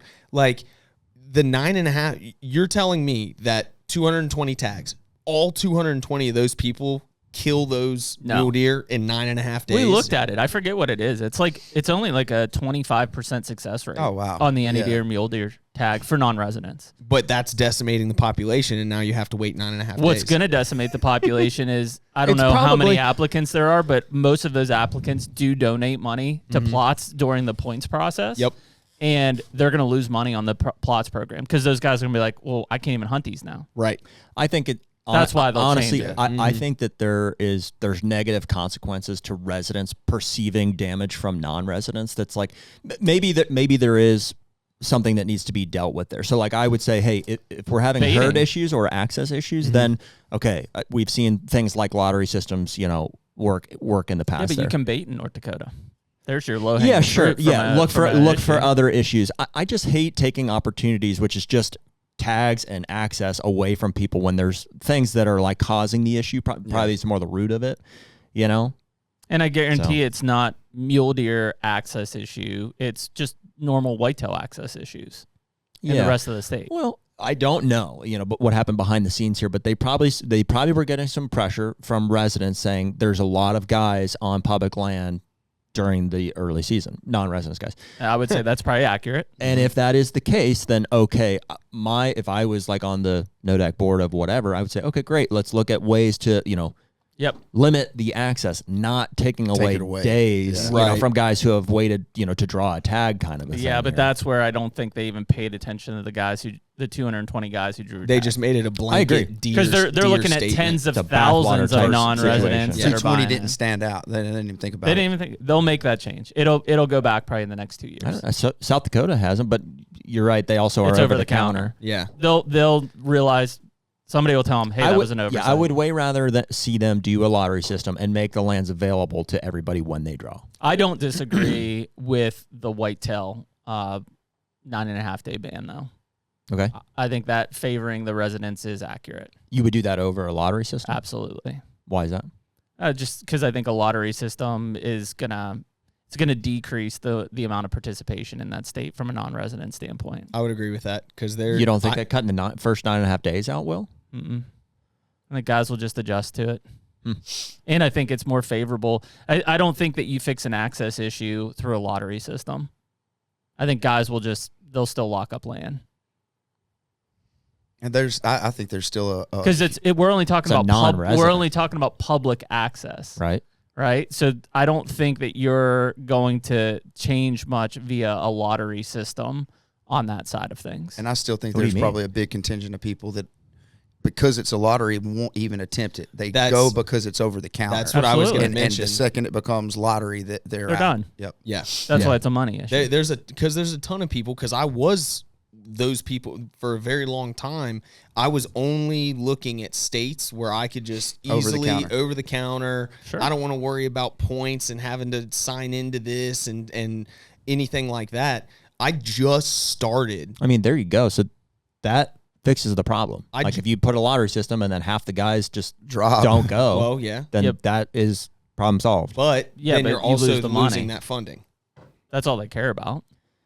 Well, that would have to be at the end of that rainbow. I mean, if that's not to go back to home states, but that's a big reason why I don't think Ohio will ever go to a point system for non-residents. Never. They bring in way too much money. Yeah. Alabama's the same exact way with that long season and the late rut.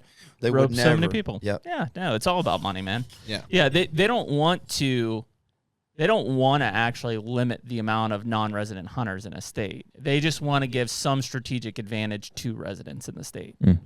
And in this case, it's the first 9.5 days only on public, right? So anybody non-resident that wants to come and hunt private, great. Come in opening day. Knock yourself out. Better start doing some door knocking. We are. I figured you were already working on that. Yeah. Yeah, and it's, it's unfortunate. Again, from an any deer, the actual draw side, it's an oversight. It's bullshit. And they'll fix that. But from the whitetail side, I get it. But that is just a root of access issue. The reason that public gets slammed in North Dakota on, early in the season is because it's not easy to get private land access. Yeah. All of those guys would hunt private land if they could. In North Dakota? Yeah. There's so much good public land out there. Why? I never felt any pressure. Not in the eastern part of the state. Yeah, I don't know as much about the eastern part of the state. Yeah, it's a completely different area than what you're in the western side of things.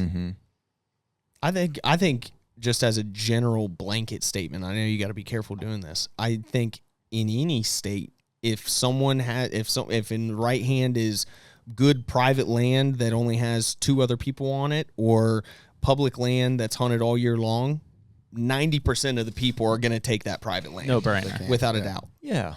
Generally, yes. And especially with whitetails, like what we saw with our limited experience with mule deer is like, dude, there was, it seemed like more opportunity in some cases. Granted, you can bait on private land, which tipped the scales in some cases, but like, dude, we saw a lot of great deer and awesome habitat on public land more than private. It was undeniable, though, that a lot of those big muleys and whitetails were held up on private land. They were baiting them. That's why. Yep. Yeah. I mean, literally stockpiled. Like, we were literally walking a fence line on private public. We're on plots, and this is private managed by an outfitter. And you look on the hillside, and there's 15 mule deer bucks just bedded on the hillside looking at you. And they're like, there ain't no way in hell I'm jumping that fence. Yeah. Right. They know that. Yeah. Right? Not even to the point where they were spooked. Like, literally, we walked right by them and got up on a hill, and we could just stare at them. We did see, didn't it seem like there was a herd that localized on the private around these, like, baited sections and stuff.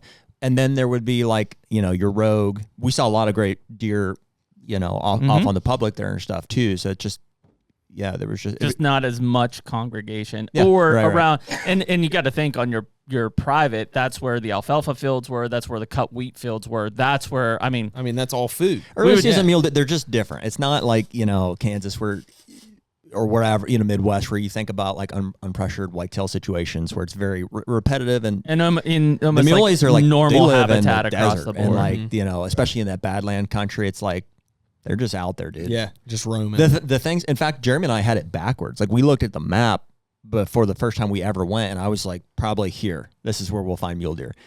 Nope. Complete. No mule. Complete they were all over here, and the stuff that we didn't see or think was like, but they prefer that deserty, ditchy, cliffy stuff. That's just what they thrive little in. nooks and crannies they can just little hole sagebrush and shade.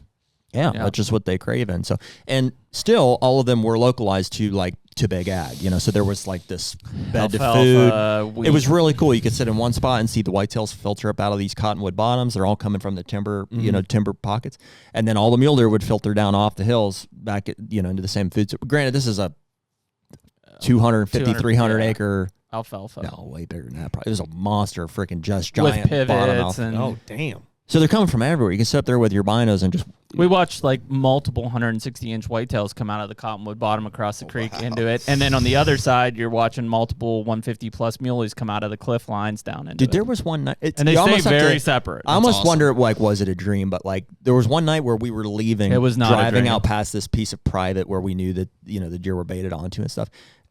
How many was there? 10 or 15 deer? Over 160. They were all over 160. Like multiple 80s. All just in a line. Just all there they all were. 15 yards from the vehicle. 30 to 50 yards off the road. We're just like, what? This sounds like a dream. What is this place? Dude, it was nuts, man. And you're just like, I can't imagine. And you know where they're, because there's limited cover. So you're like, they're here and they're here. Yeah. Listen to this. The very first day, we drove to this area where I originally thought, like, oh, we'll go find them there.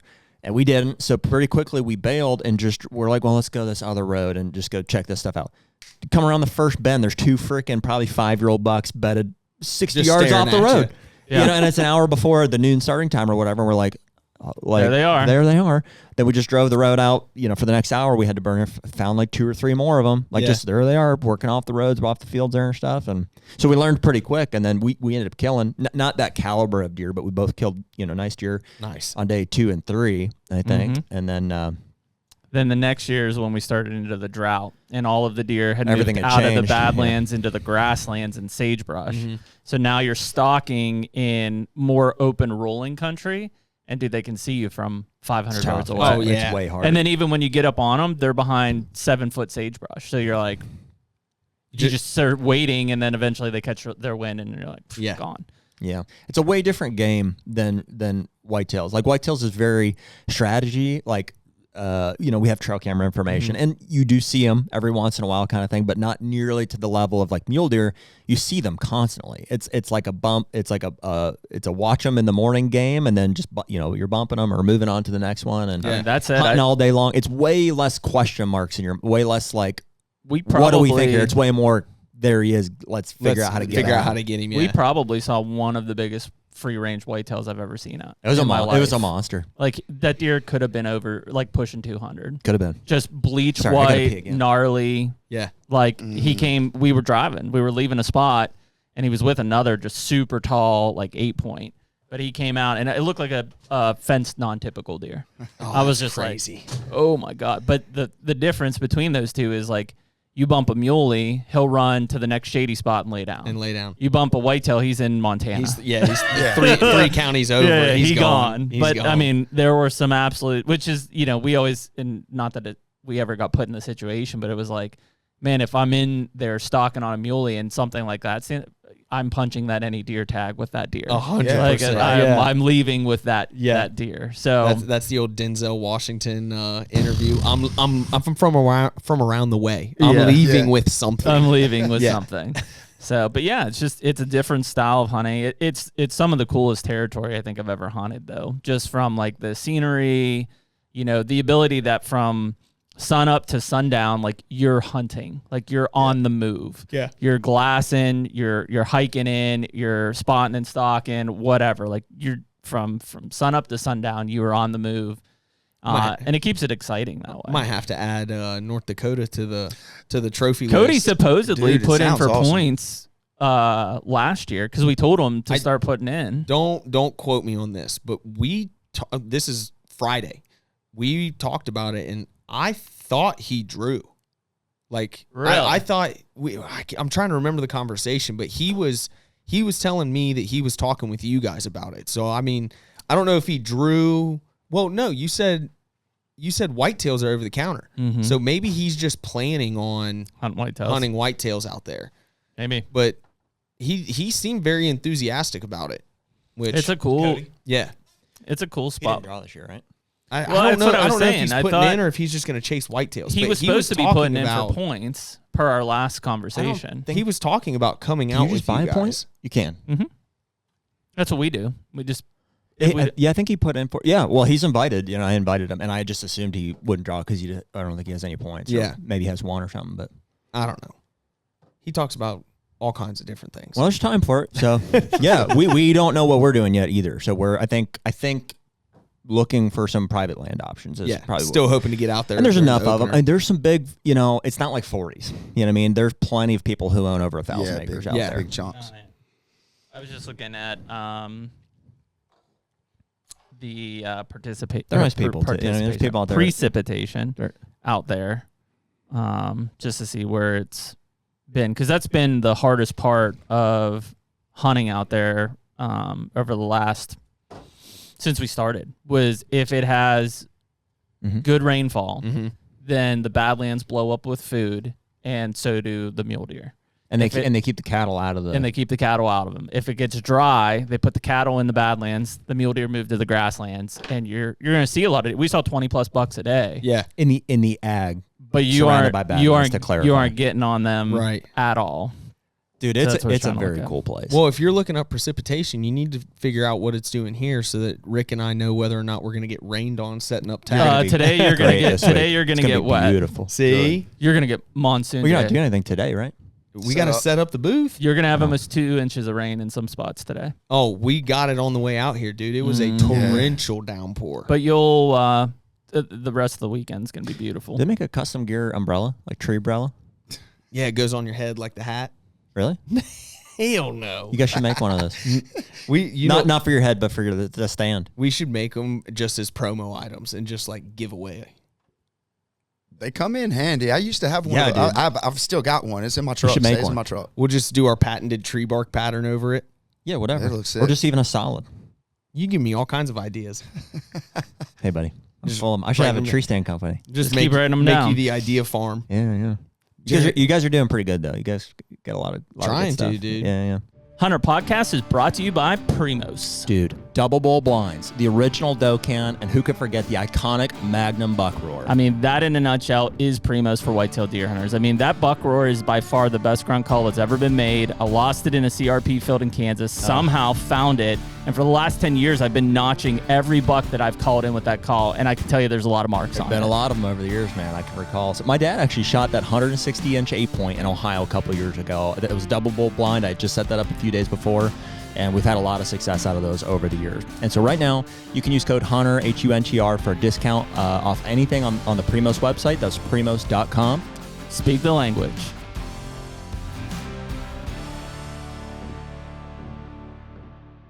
I want to learn about your lunch pail design. Yeah, you just take one of those flat tackle box dividers where you put like hard baits.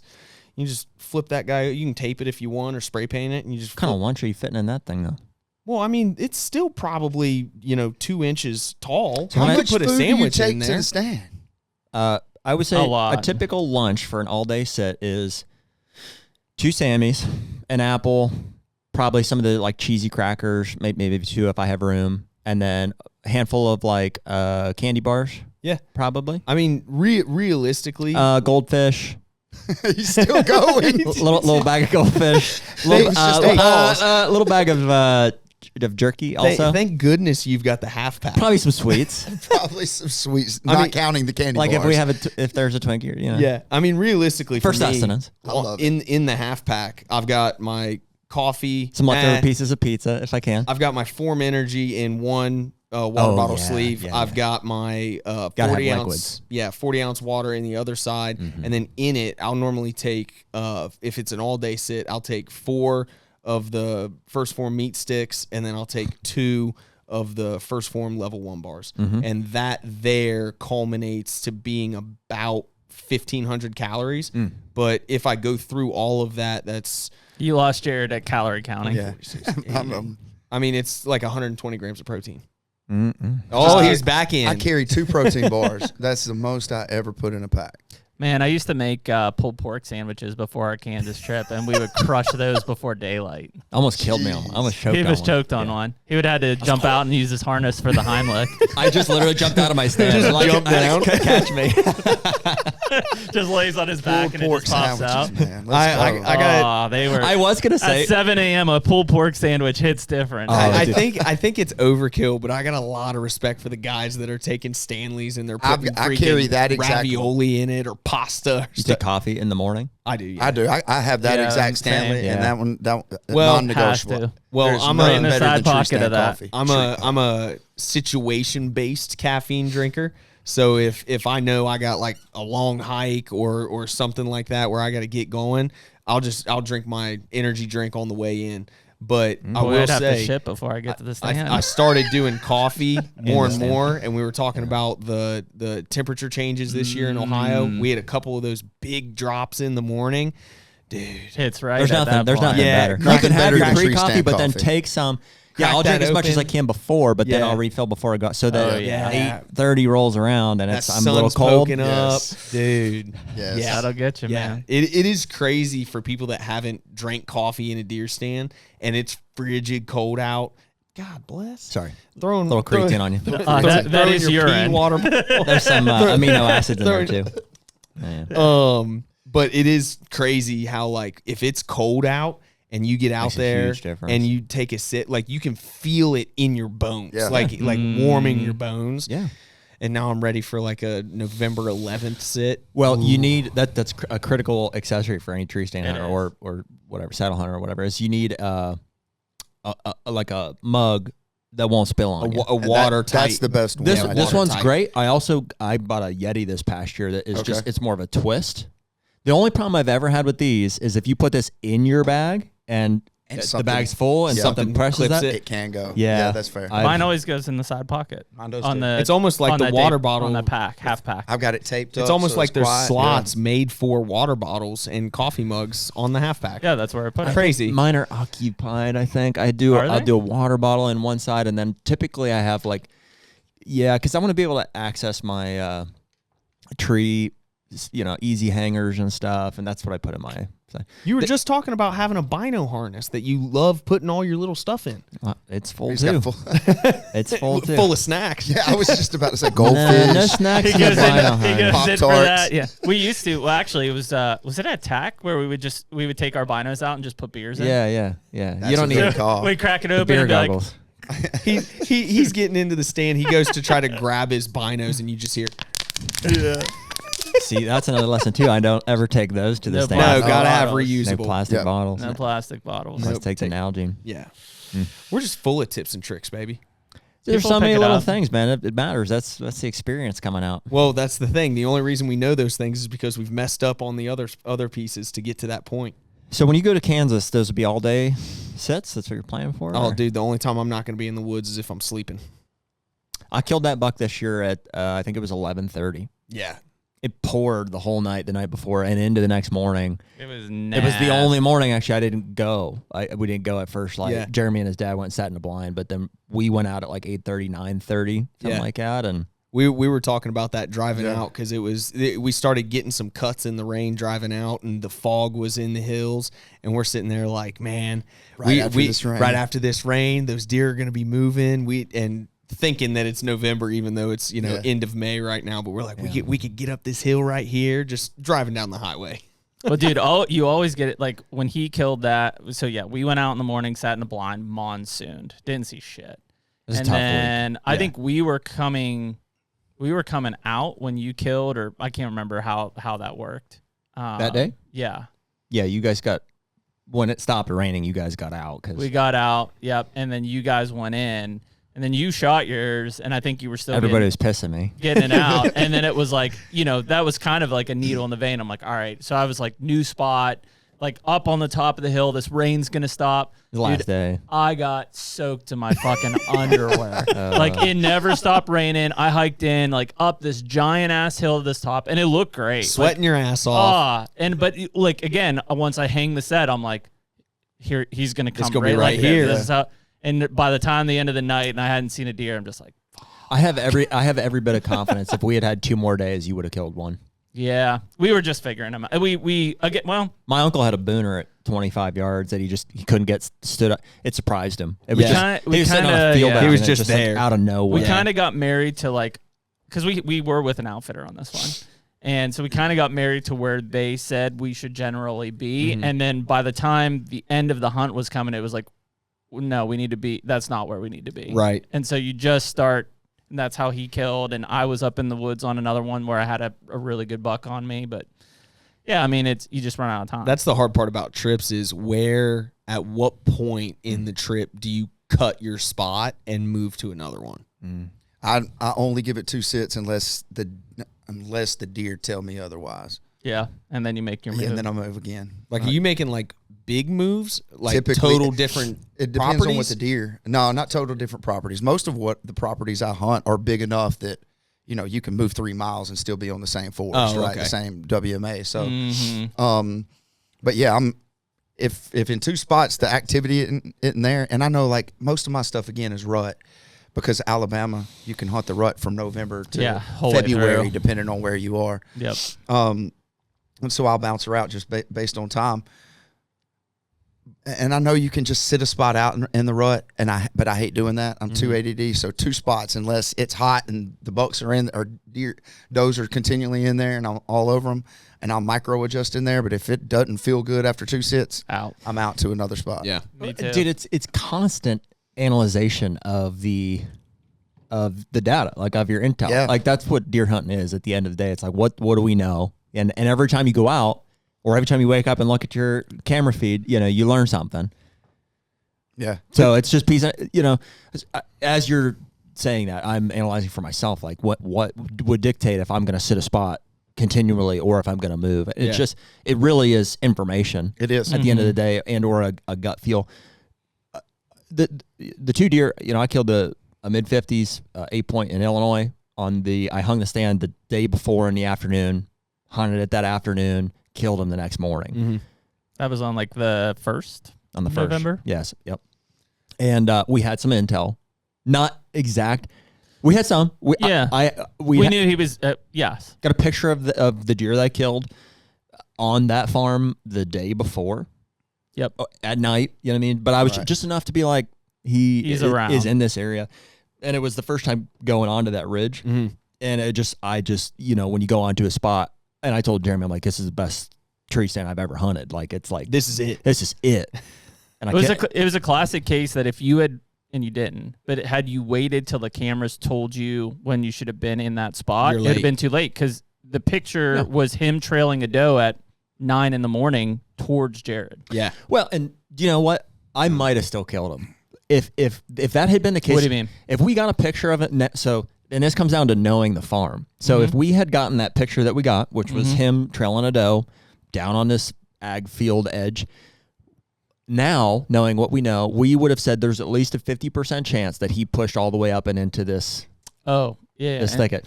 We would have from then said, I bet I can catch him coming out of that. And I might have gone and been able to kill him that after. I don't know. But like with all of that, that's one of the coolest things about deer hunting. And one of the things that I'm most drawn to about deer hunting is on trips or during season, you can sit there and you can stack knowledge in your favor, sit after sit after sit. But then there's also the same amount of variables taking place that you can't control because of the fact that they are still just wild animals living their life. Yeah. And so it's cool. You can do everything to try to give yourself an edge, but that deer still got to walk through. Let me give you this for context, not just to talk about my hunts here, but since you're going to Kansas, you can take and apply this. Granted, this was Illinois, but similar. Mm-hmm. So that was that deer, and that was November 1st. At the tail end of that trip, I went and sat a spot that Jeremy had been hunting because we could shoot 2 deer in Illinois. Mm-hmm. I went and sat a spot that Jeremy had been hunting. It was an evening hunt. It was a food source. It was like a mowed corn area there. Saw a pile of deer, including one of the big ones that we were after, big 11-point that I ended up killing later on. Never came into the food source. Never got pictures of him. Just happened to see him cruising this little ditch, and it was enough for me to be like, he's on our farm. You know what I mean? He's like, okay. Now we have this bit of information. Let's take and apply this. So, and we had to leave that night or the next morning or something. Mm-hmm. So we tailed out with had a Disney trip plan there. We had a little bit of a warm spell. It was perfect. We're just riding the waves. I turn around and go back like 4 or 5 days later for the next cold spell. It's now like November 9th through the 15th is my window or something like that. And I asked several different people with different styles and stuff. I remember I asked Chris Brackett. I asked Ben Rising. I asked a handful of other people. Skip, maybe a handful of people who have just are just doing it. They're killers. They kill big deer. They're killers. I'm looking for input. I'm like, here's the map here, and it's interesting to hear each of their feedback on how they would do it. Yeah, and you get to know each of these guys, and it's like, of course you're like, Rising's like, see the biggest block of timber. I'd go sit right in the middle. And I'm like, okay, yeah, probably could have killed him there too, but. Ultimately, and I'll give Chris the credit that was due here. He's like, where have you seen the deer? And I'm like, here, and I saw him here the other day. And he's like, have you ever seen him up here? I'm like, no. Or over here? No. He's like, all right, well, draw a circle, and your ladder stands right in the middle of that. And it's not our favorite go-to spot, but like, honestly, we rarely even hunt it. Yeah, it's kind of an observation set, but we hadn't fully figured it out. We hadn't figured out why it could be good or what. Right. And so he's like, you couldn't pull me out of that spot. I'm like, okay. He's like, he's going to pass there eventually. Yeah. And we just had very little info on this deer. He didn't move a lot in daylight. All the pictures were nighttime. Not really that many pictures either. Not many pictures. Just tough to pin down. He's a smart old freaking buck. Mm-hmm. And so that's what I did. I went and I sat that spot for 2 full days. And it's a good rut spot. You know what I mean? I've got trails mowed through the CRP to it. So I'm seeing like 2, 3, maybe a 4-year-old buck here. I'm having a good, decent action here and stuff. And, but at a certain point it slows down, and there's a point of rut where it's just like, are there any deer here? Yeah. Like the property starts to feel like vacant just because they're either locked down or phase. Yeah, it's probably a lot of what it is. And I just didn't know where the deer was. I would have bet money at that point. I'm like, he's just not here. I was like, he's locked down with a doe somewhere else. On the 3rd day, I bounced up into that block of timber that rising. I was like, I went and sat a spot there in the morning. Pretty slow hunt, nothing really to speak of. That afternoon, I went and tried another spot where I've killed in the past, kind of in that vicinity. In fact, I had seen this deer the year before. A doe pulled him up in there. I'm like, there's a chance, The doe busted me on that. It's just not a perfect spot. Love that. Yeah. And so I tried that night. Nothing. In fact, every time I hunt that, I'm like, what am I doing? Like, this spot, we need to figure something out here.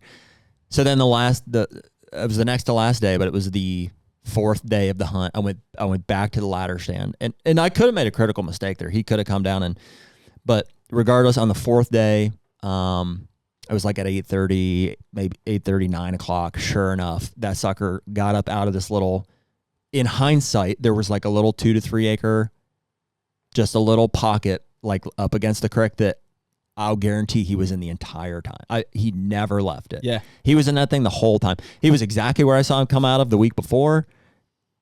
If he'd left, we would know. Yeah. And so on the 4th day, he got up and came out of that spot, and I killed him there at like 25 yards.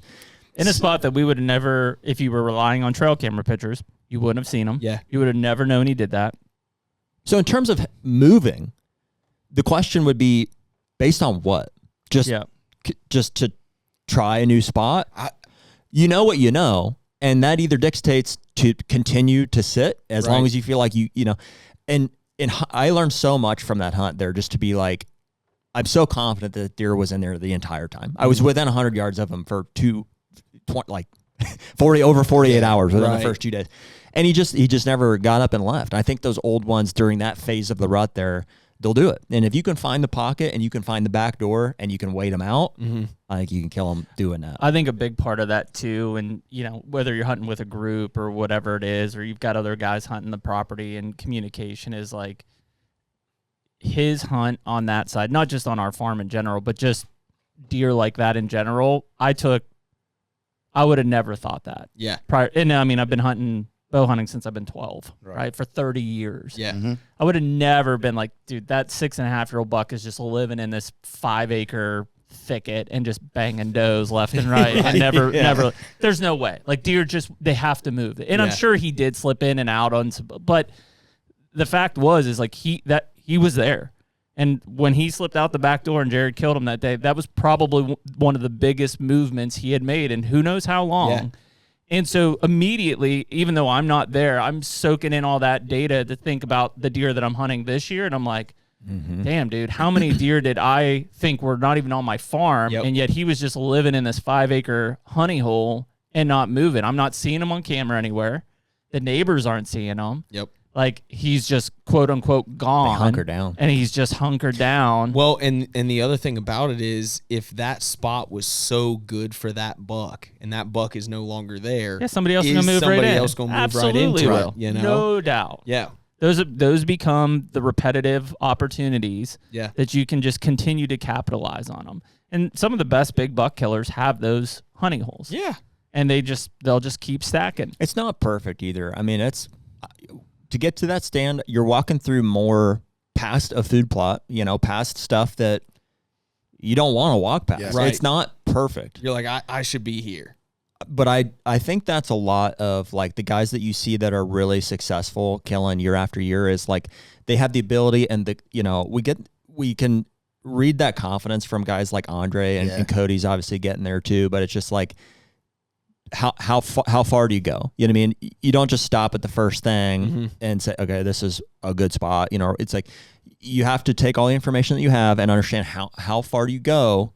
And so the real art, I think, of like finding the right stand location is just the confidence to push in, but also the confidence or the reservation to know like I'm at it. Even though I've walked through this 500, 600 yards of habitat, I'm now at the realm here where I'm within 50 to 100 yards of where this mature buck is likely to be. Yeah. Yeah. You know. Well, and to your point, there's a lot of people that, you know, they see a rub, they see a scrape, and they're like, there's bucks in here. And yeah, there might be bucks in there, but they might be hitting that at, you know, midnight, 1 a.m., whatever. Or younger bucks and stuff. If you would just push in a little further, a lot of those people will stop and sit, you know, 50 to 100 yards away from the actual honey hole that's got 3 scrapes, drainage coming down. And you are line. actually doing more harm than good in that way, in my opinion, because they will get to you, but by the time they do, it's after dark or at dark, and they either see you get down or they smell where you left, and they're like, whoa. Dude, that happened to me.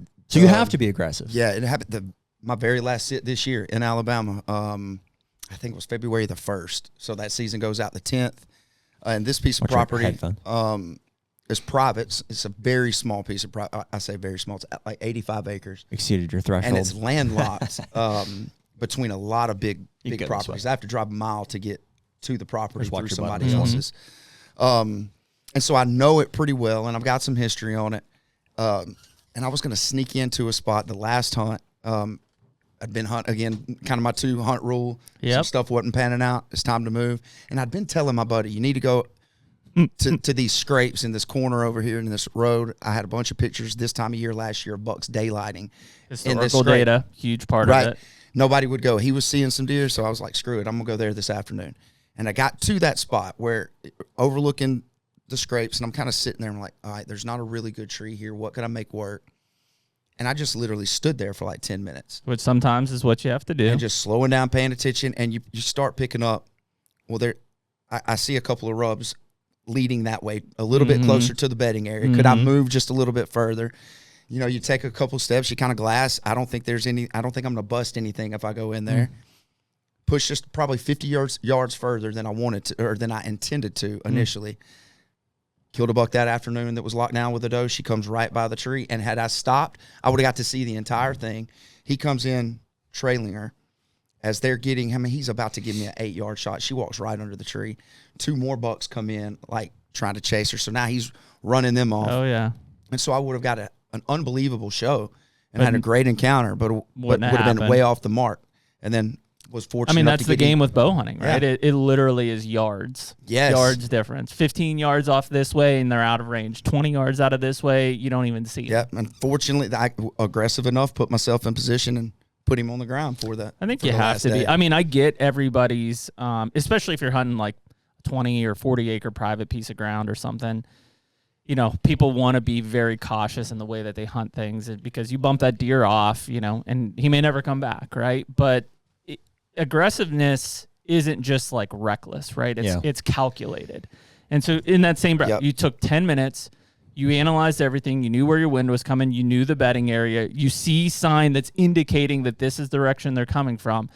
You were aggressive, but it was calculated, not right? reckless. I'm not talking about just like, hey, there's the bedding area. I'm going to slip right up next to it, and he's going to be right in my will. Well, why? What is telling you that that's what you need to do? What's telling you that you can get away with getting that close to the?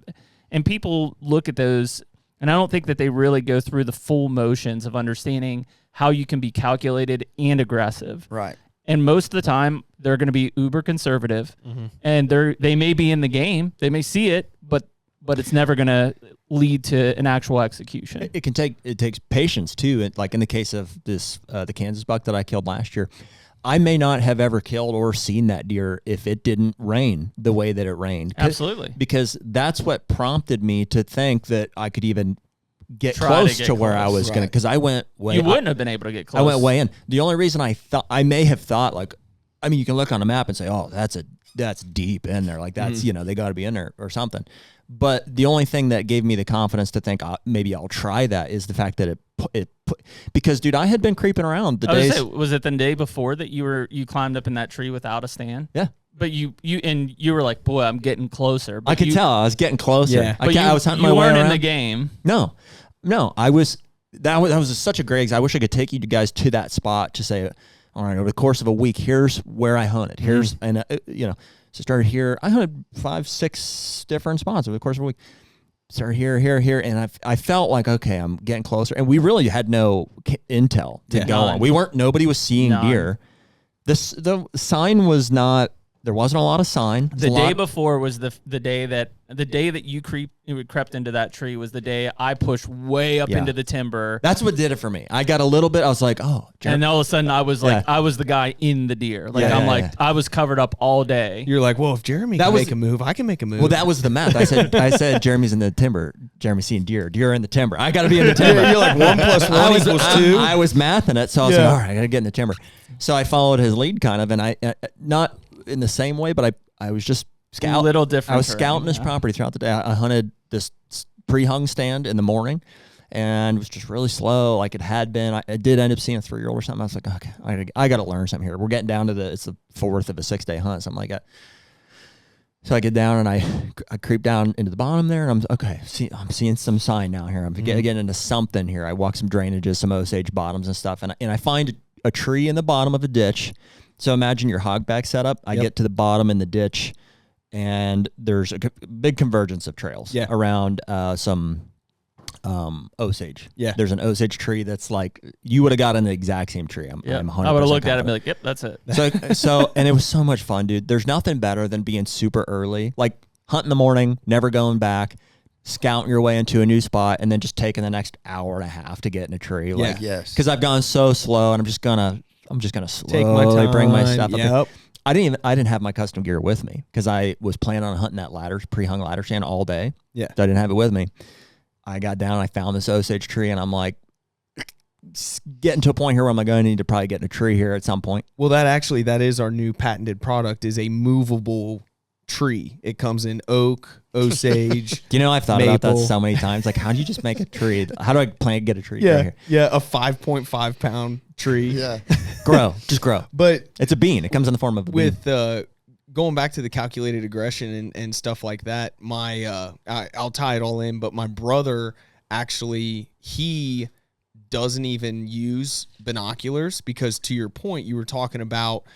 Some people they might see deer, but they're not like getting into it. Mm-hmm. And I think some people get not complacent, but they're okay if they just see the deer. They're That's like, it. I see they think deer. They're in the game if they see them. And my brother, actually, I was always amazed with. I was like, why aren't you taking? Because the property that we hunt, there's ag fields on both sides, so there's deer funneling in and out all the time. I'm like, why don't you take binos so you can like see them? Because I'm always looking at them and I'm like, oh, that's a big one. And he's like, if I take my binos, what's the point? I get to see the deer, but I can't shoot it. I'm not in the game. He's like, if I don't take binos, then I know for sure if that buck coming in is a shooter or not, and I can range it, and I'm good to go. And I was like, bold move, Cotton. Yeah, and I was like, not something I would endorse personally. No, but that's like not practicing with your bow because you don't want to make your target panic worse. Right. Yeah, but it did strike me because I realized that I was kind of content with just like, I'm seeing the deer. Rather than, okay, there's deer in the field. I can't tell what it is. I need to make a move to get closer. Mm-hmm. And so, I'm not telling people don't take binos. Well, that's the missed opportunity if you don't. And whatever works for you. You know, do that. But the case of that 11 point in Kansas or in Illinois, like you're saying, if there's ones further off, if you can't see out or see through. Brush and stuff to be able to determine what you're seeing so that either you can make a move or something. I mean, that's critical. Yeah, that's the argument to bring them. Yeah, you don't just want to blindly see a deer without binos and be like, all right, I need to get to that deer, and it ends up being like a big doe. Sure. You need the best information possible. Yeah. But yeah, I think some people get complacent with just seeing the deer, and they're like, oh, that was a good hunt. I saw a deer, instead of prioritizing, all right, how do I get to those? Yeah, getting in the game is tough, man, especially on these big deer. There aren't that many of them, and the instances that you can get on them in daylight hours from a hunting situation are few and far between. Right. It's such a rarity. Dude, literally to have a 5+-year-old buck within 30 yards of you in daylight with a bow in your hand, it's like Yeah, there's nothing like it. You know what I mean? That I've found. It is a very. It's hard to replicate. I mean, it's is why hard to those replicate. moments are so special, and is because they're few and far between. Mm-hmm.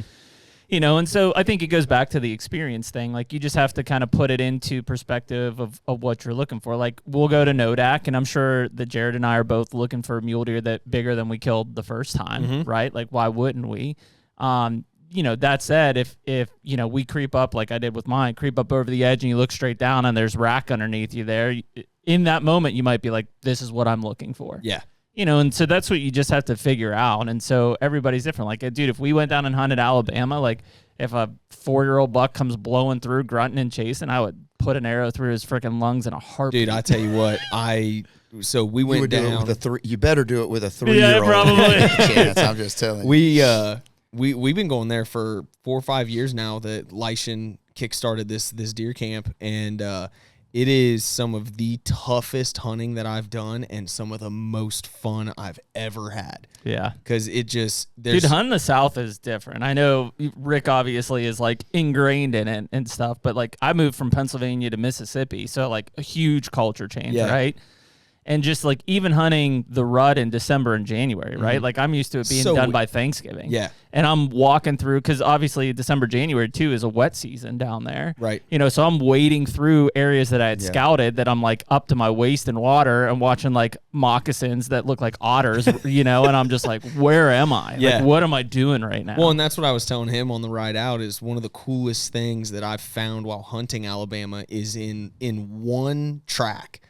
You can have swamp, you can have big, like almost mountain bluffs with steep cliff edges. You can have ag, you can giant have hardwoods. You know, some of the spots that we're in, they're these big pine thickets. Yeah, pine plantation. And it just like, you get all of it in one situation. And then you got to figure out like what these deer are doing, whether they're going through it or skirting around the pine thicket or stuff like that.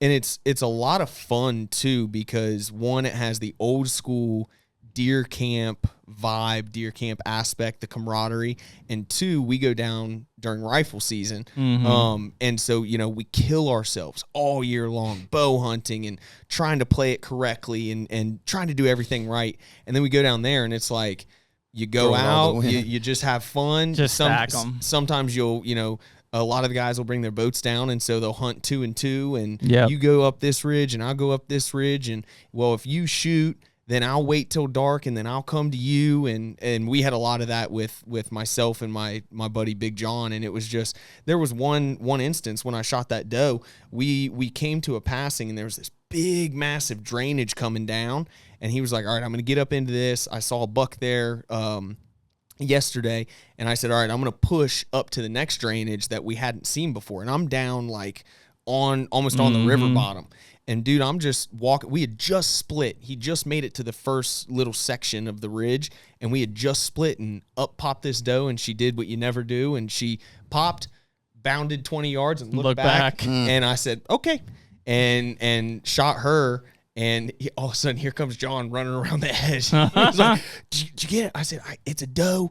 Go hunt. And it's so much fun. There's no pressure or anything like that. And you need to enjoy those moments. Yeah. If you can get people together and recreate those old school deer camp vibes, dude, you need to do it. I think that's our North Dakota trip has been very similar, like our whitetail trip. Yeah. If you the way to try to do it, in my opinion, is like, I mean, if you're like a serious deer hunter and you know, October, November moments are precious. Granted, you can probably slip one in there or, you know, make it somehow. On the front or tail end of the season is a great way to do it. Like that's where the early Nodak, that's why I value that early season so much, is because ours is very much like you described. We got boats and there's like a pile of guys. It's all public land. So it's like, well, just a lot of, I mean, you're literally just getting into the season. Like that's where it came back to like you guys punching tags and stuff and where you at in that process, because for a lot of people, like you get into this past year, like my first tag punch was that bull in Kentucky. And so I was like, dude, season done. Yeah, I don't need to do anything else. Yeah, I mean, my kids both killed their biggest bucks. That's awesome. Which was like, but I didn't kill any. I didn't even kill. I don't think I killed a deer, a whitetail this year. But it was also like glass was full. Yeah. So so there are those opportunities, especially early in the season, or I think to your credit, like at the end of a season, if you don't finish last season on a high note, you enter this season with all the thoughts of what happened. Yep. But when you end the season on a high note, dude, lock it up, move on. Next season starts and you're ready to roll again. Well, and the other aspect is all of us in this room are very, very fortunate to in some capacity be in the industry, which is amazing. However, our best friends are also diehard deer hunters that we won't hear from unless we get a big buck down text for 2 or 3 months. Yeah. And so, like, for us, that's always fun to do that Alabama deer camp because there's no contract obligations for content. There's no film crews. You can film if you want.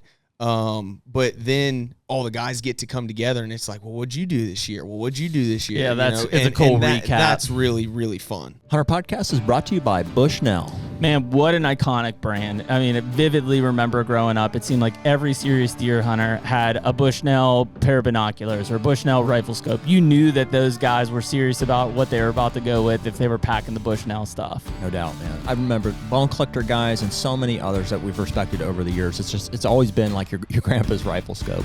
And since then, obviously, they've developed so many great products. We're rocking the R series of binoculars this year. I believe it's the R5 10x42s. Those have been awesome. We took those to TAC a couple weeks ago, along with the Broadhead rangefinder. That's got a ton of technology packed into it for angles and and for bow hunters ultimately. So that's been awesome. Yeah, and I think one of the biggest things, we've talked about this with a lot of the brands we're working for, is we want high quality gear that's affordable, and that's exactly what Bushnell's trying to position here. They want to make really good gear that anyone that's serious about deer hunting can afford. And so most of those R5 series binos that we're talking about are under $300 for unbelievable glass. No doubt. And so for right now, you can use code HUNTR, HUNTR, to get a discount on the Bushnell website. That's bushnell.com.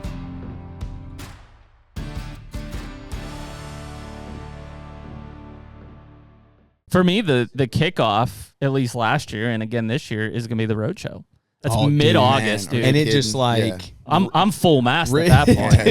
We're ready to go, man. Rick's gonna find a way to get up to Iowa, but I mean I think all your listeners probably know about it, but for those that don't know, the Whitetail Roadshow is the single greatest whitetail education event in the country.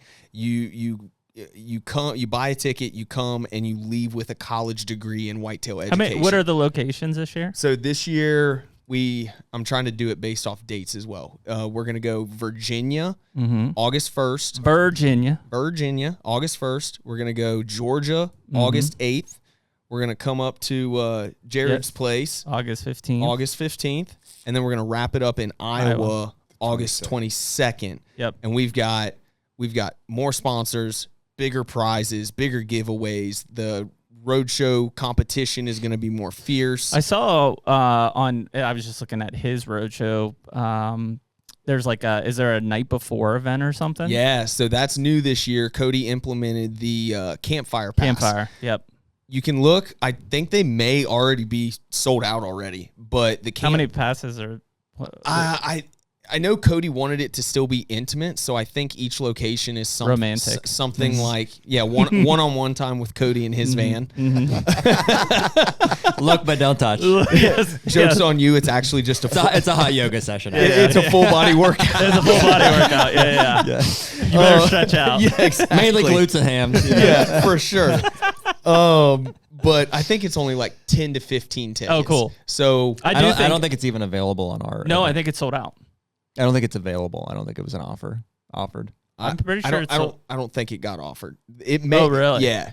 It may have been opened up, but that's a respect factor to the farm and stuff like that. Gotcha. But yeah, the other ones, people are going to be able to come in. If you get the campfire pass, you come in on Friday. You get one-on-one time with the speakers, with Cody, Andre, you guys. Well, we just said Ohio's not. Well, on the back end of it though, like it's open the day of the road show, like we don't really kick anybody else. Everybody's welcome to say it's as intimate as you want it to. Right. be, Yeah, I you know? mean, we were burning it. By the end of it, there was 1 like a.m. 15 people left, and we were drinking bourbon. But and stuff, so. but yeah, I mean, the ticket prices did increase this year. The campfire pass is a little more because you get a little more value from it. But I mean, we're bringing on McNeese knives. We're bringing on Grizzly coolers. We got Turtle Box on board. We got Sorinex Outdoors on board, which we got something big with those guys.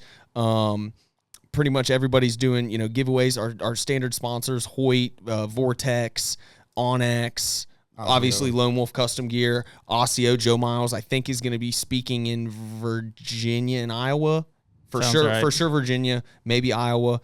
We got some big time Southern guys coming from there. I think we got a special guest coming to the Virginia show. So like more speakers, better value. Sasquatch. Stash Squatch He's a will special be guest. there. Spoil. Yeah, Stash Squatch will be there. I will be camping in his camper that night. Special's the key word. Special. Yeah. Yeah. He definitely. I'll tell him to leave his helmet at home. Yeah. Tell him he can take his seatbelt off. But yeah, dude, just like the road show is like the kickoff. It like, is. Deer season. It's perfect. Dude. Deer it's season perfect is timing. here. We break down mapping sessions and we were glassing velvet bucks off your porch. Yeah. Oh, dude, that was so much fun.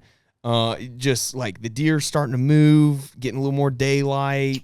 It's just time for it. It's like it's here. Yeah. And unfortunately, we're talking about it in May right now, and It'll come up fast. I'm ready June. for it. I mean, it's already June. But dude, those tickets sell out fast. Yeah. And that's the thing. That was kind of the key that Cody and Jacob always wanted when they started this thing was they don't want it to get to the point where it's just a trade show with thousands and thousands of people. I think every event is capped at like 100, 150, 200. You get 2 meals with it. You get a t-shirt with it. Some brands do discount codes. There's so much value in it. And the coolest part about it is everybody that comes to it is a die-hard whitetail hunter. Yeah. Die-hard whitetail hunter. Yeah, dude, we enjoyed it. I mean, it's a ton of fun. It's one of the few times that we just not that we don't go to trade shows, but just from our schedule, like when deer season's over, we're not on a circuit. We're not selling we're working. merch. So if we show up, we're there as like, hey, we're here to attend too. So that Ohio Roadshow is one of the few times we get to interact with a lot of our serious listeners. Yeah, and they get to, here we are. Like, talk to us, ask questions, shoot the shit. Whatever you want. For me personally, being on the sales side of it and handling the event and selling the gear and stuff like that, it is so cool because we've been doing the roadshow long enough now. It is so cool when people come to the roadshow one year and then they come back and they're like, dude, I took my .5 out. I used the knowledge I gained from Jared and Jeremy and Cody, and I went out and I shot my first buck, or I shot my biggest buck to date, or I made this change because of something I heard at the road show, and I was able to get into them. And that aspect is bigger than any thank you could get. Dude, one thing that was memorable for me was not last year, I think it was the year before, you guys put us on like a panel and we came out to the Iowa road show. Yeah. And, sometimes you get caught up in it or whatever, and I'm talking, I'm like answering a question, and it's like we're some of the younger guys up there probably, and then I like look over and I'm standing next to Andre at a question. I'm like, maybe I should just shut the fuck up. Yeah. That's the thing too, is like with the people that we have come speak to this, it is essentially centuries worth of knowledge on these panels, on Justin Hollinsworth, Heath Cisco, the Iceman, Andre DeQuisto. What's the diversity of those guys too? Of like where's their core mindset from hunting? What are they hunting? What do those properties look like? And you have a panel that is extremely diverse. Yeah. You got guys who are hunting public land mountain deer. You got guys who are hunting private land farm deer, and everything in between. So yeah, I mean, you go down to like the Georgia show. Rick's going to be on the panel. Last year, I think Rendell Eric was on it. Parker McDonald was on it. Jay was on it last year. You go to Virginia, and what's cool is every show has like a hot topic or a hot region breakdown. So we always break down a southern property, we always break down a farmland property, and then we always break down a mountain property. But based on location, you can go to whichever one most closely relates to how you hunt. We got public land grinders, superstars. We got guys that are doing food plots and well, you want to put this in at this time, or based on the weather, you want to do this, and everything in between.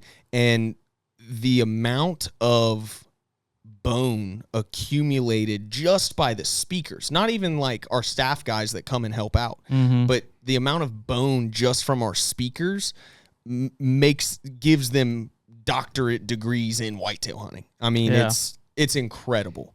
I think what changed the most for me after becoming a regular and really starting as an attendee, right, and just trying to learn, was the mindset, right, that you get to take from all of these guys.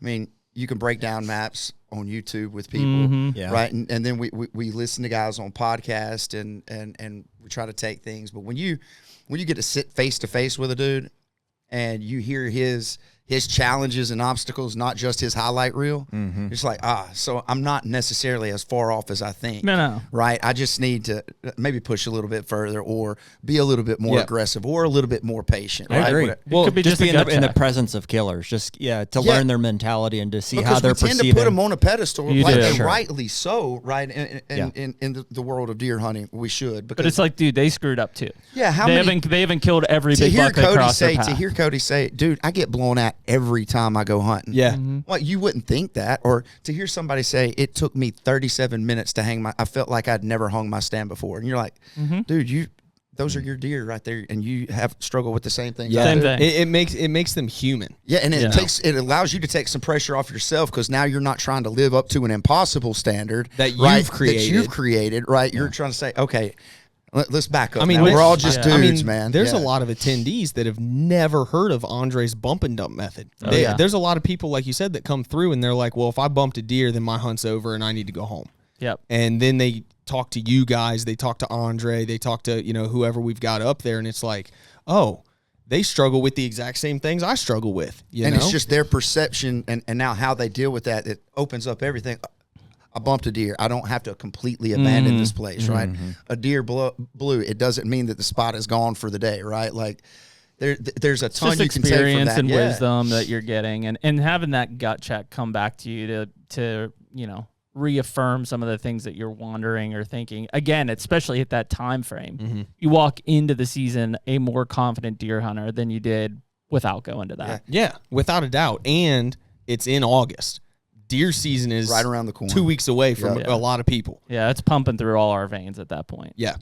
No. So Whitetail Roadshow tickets on sale now. There you go. I do think so the Ohio show, I talked to Cody yesterday. He said I think it was about half sold out, and it's capped at 200.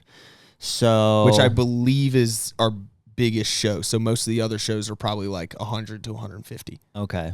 So, and the closer it gets, obviously. So, I mean, I wouldn't wait too long. I think tickets are $100 this year is what they are.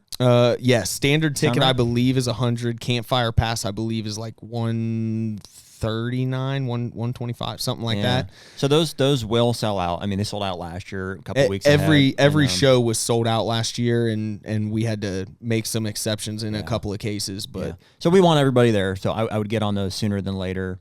If you want to come. And it's worth the relationships. Like you'll leave there. With, we stay in touch with a friends. lot It's of people worth that I met at the roadshow. Yep. They're like, I agree. From the very first one I went to, it's the exact same. yeah, that's another fun part is like going to that. Obviously, in social media age, there's a lot of negativity surrounding social media, but one of the best things about it is when I open my Instagram October 22nd or November 4th or whatever it is, and I get a DM from a guy that I met one time at one of the road shows, and he's like, dude, look what just happened. And it's like, maybe it's him or it's like his kid. Those are the ones that get me really excited. He's like, I took little Johnny and he hiked in like a trooper and we got set up and dude, we made it happen. Yeah. Thank you so much. Like that is just, I get chills talking about it. I'll say, and I'll give you guys a compliment too. This is for the whole roadshow crew, and custom gear, I guess, in general. I know my parents are always looking for like, what were the guys like? And so I know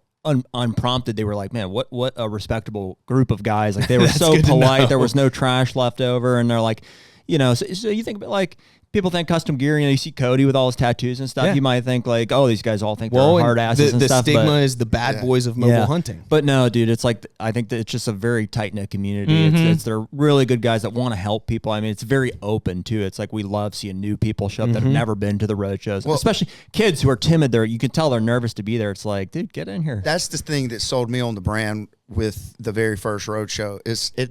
A lot of people will, like, if you haven't been, you're probably like, it's just another trade show. They're trying to sell stuff. Like, no, the number one thing they want you to leave with is knowledge. It doesn't care if you leave with a piece of gear, if you're hunting out of tethered stuff or whatever, right? Like, just come be a better deer hunter. And who else what other group is trying to do that? Yeah. No, it's knowledge and it's relationships. Like, you leave there. There's a lot of guys that we met there that, like, they have my personal cell phone. Yeah. And they text and stuff. And, like, you know, normally we wouldn't give that out to, like, just random people. But, like, we built relationships with people there. And we understand that they care and they're looking for advice. And so if we can help them, it's like, yeah, man. Yeah, prime example. You were there because you were there the whole Great American Show. Do you remember Garber?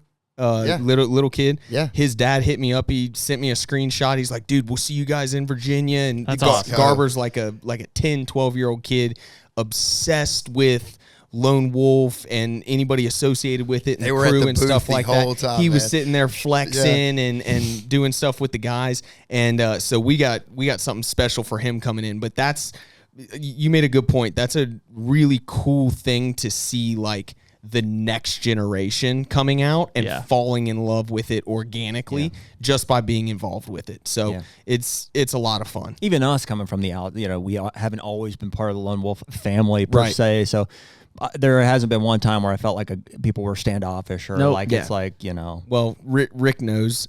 They don't work for me if they do. That's right. Yeah. Well, I think you're a big part of that. You know, I've got that's one part that I have tried immensely to instill in my guys. The one thing I will not tolerate in our booth at any event is shit talking other companies. There's two things we don't do, right, Rick? We don't drink in the booth. Don't drink at the booth. And then we don't shit talk other companies because historically speaking, some of the older Lone Wolf days, it was like, we're the best. The train's fucking coming. Jump on or get off the tracks.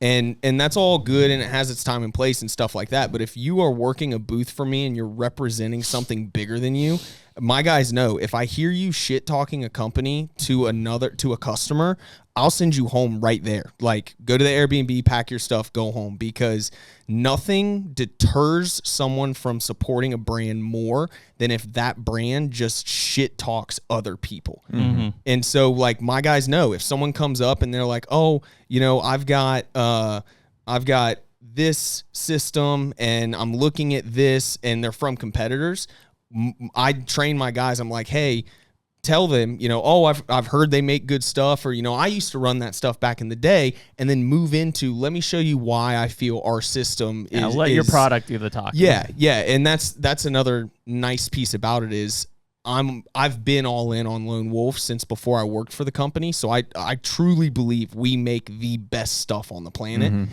And so it makes it a lot easier to talk positively about our stuff than negatively about somebody else's brand. Yeah. Makes sense. Well, with that, you guys got to go set up a Lone Wolf booth. I'm scared to see what time it is. It's noon. Like 3.5 hours, bro, of just straight deer hunting, man. Dude, that's what happens. I love it, dude. I was going to look at actually, you've got quite a bit of clear for the next few hours. Rick, we got to go. So we got a window. Yeah. But anyways, we appreciate you guys coming in. Oh, man, thank you for having us, man. This is awesome. These in studio ones go fast, dude. When you're just shooting the shit. Yeah. No, it's awesome. Hopefully we gave some value to some listeners. Well, yeah, and hopefully I'm sure we'll see a bunch of guys they won't hear this yet, but we'll see them at TAC this week. And then, like you said, I hope a lot of guys, I bet our Ohio one will fill up quick for road shows. Now, y'all be at the Iowa show? If I don't make it to Ohio, you're not going to Iowa? Nope, just Ohio this year. Mainly, especially because that Iowa one tentatively leave the next week for NODAC. That's right. That's so we right. get jammed up. They but get enough of us during the Ohio one. They're like, we need a break from those guys. AJ's got it handled. I will say, dude, I left that Ohio one exhausted. Oh, Like, yeah. I Me couldn't too. even. And it's I a had, one- I had no voice. And it's a one-day event. I know. like no voice left whatsoever. Yeah. So I left the Georgia show last year and crazy went and hit a spot in Alabama to scout on the way home. And when I got back in the truck to finish the last 4-hour drive home, I started regretting the scouting. yeah, just I'm like, zap. what were you thinking? It's a lot to Yeah. cram into a day. Yeah. Paid off though. Yeah. There you go, man. Cool. Well, cool. Well, we appreciate you boys coming in. Thanks, guys. We appreciate everyone listening. Episode 320, the HUNTR Podcast, and we will catch y'all next week. Later. Thanks, guys. Take me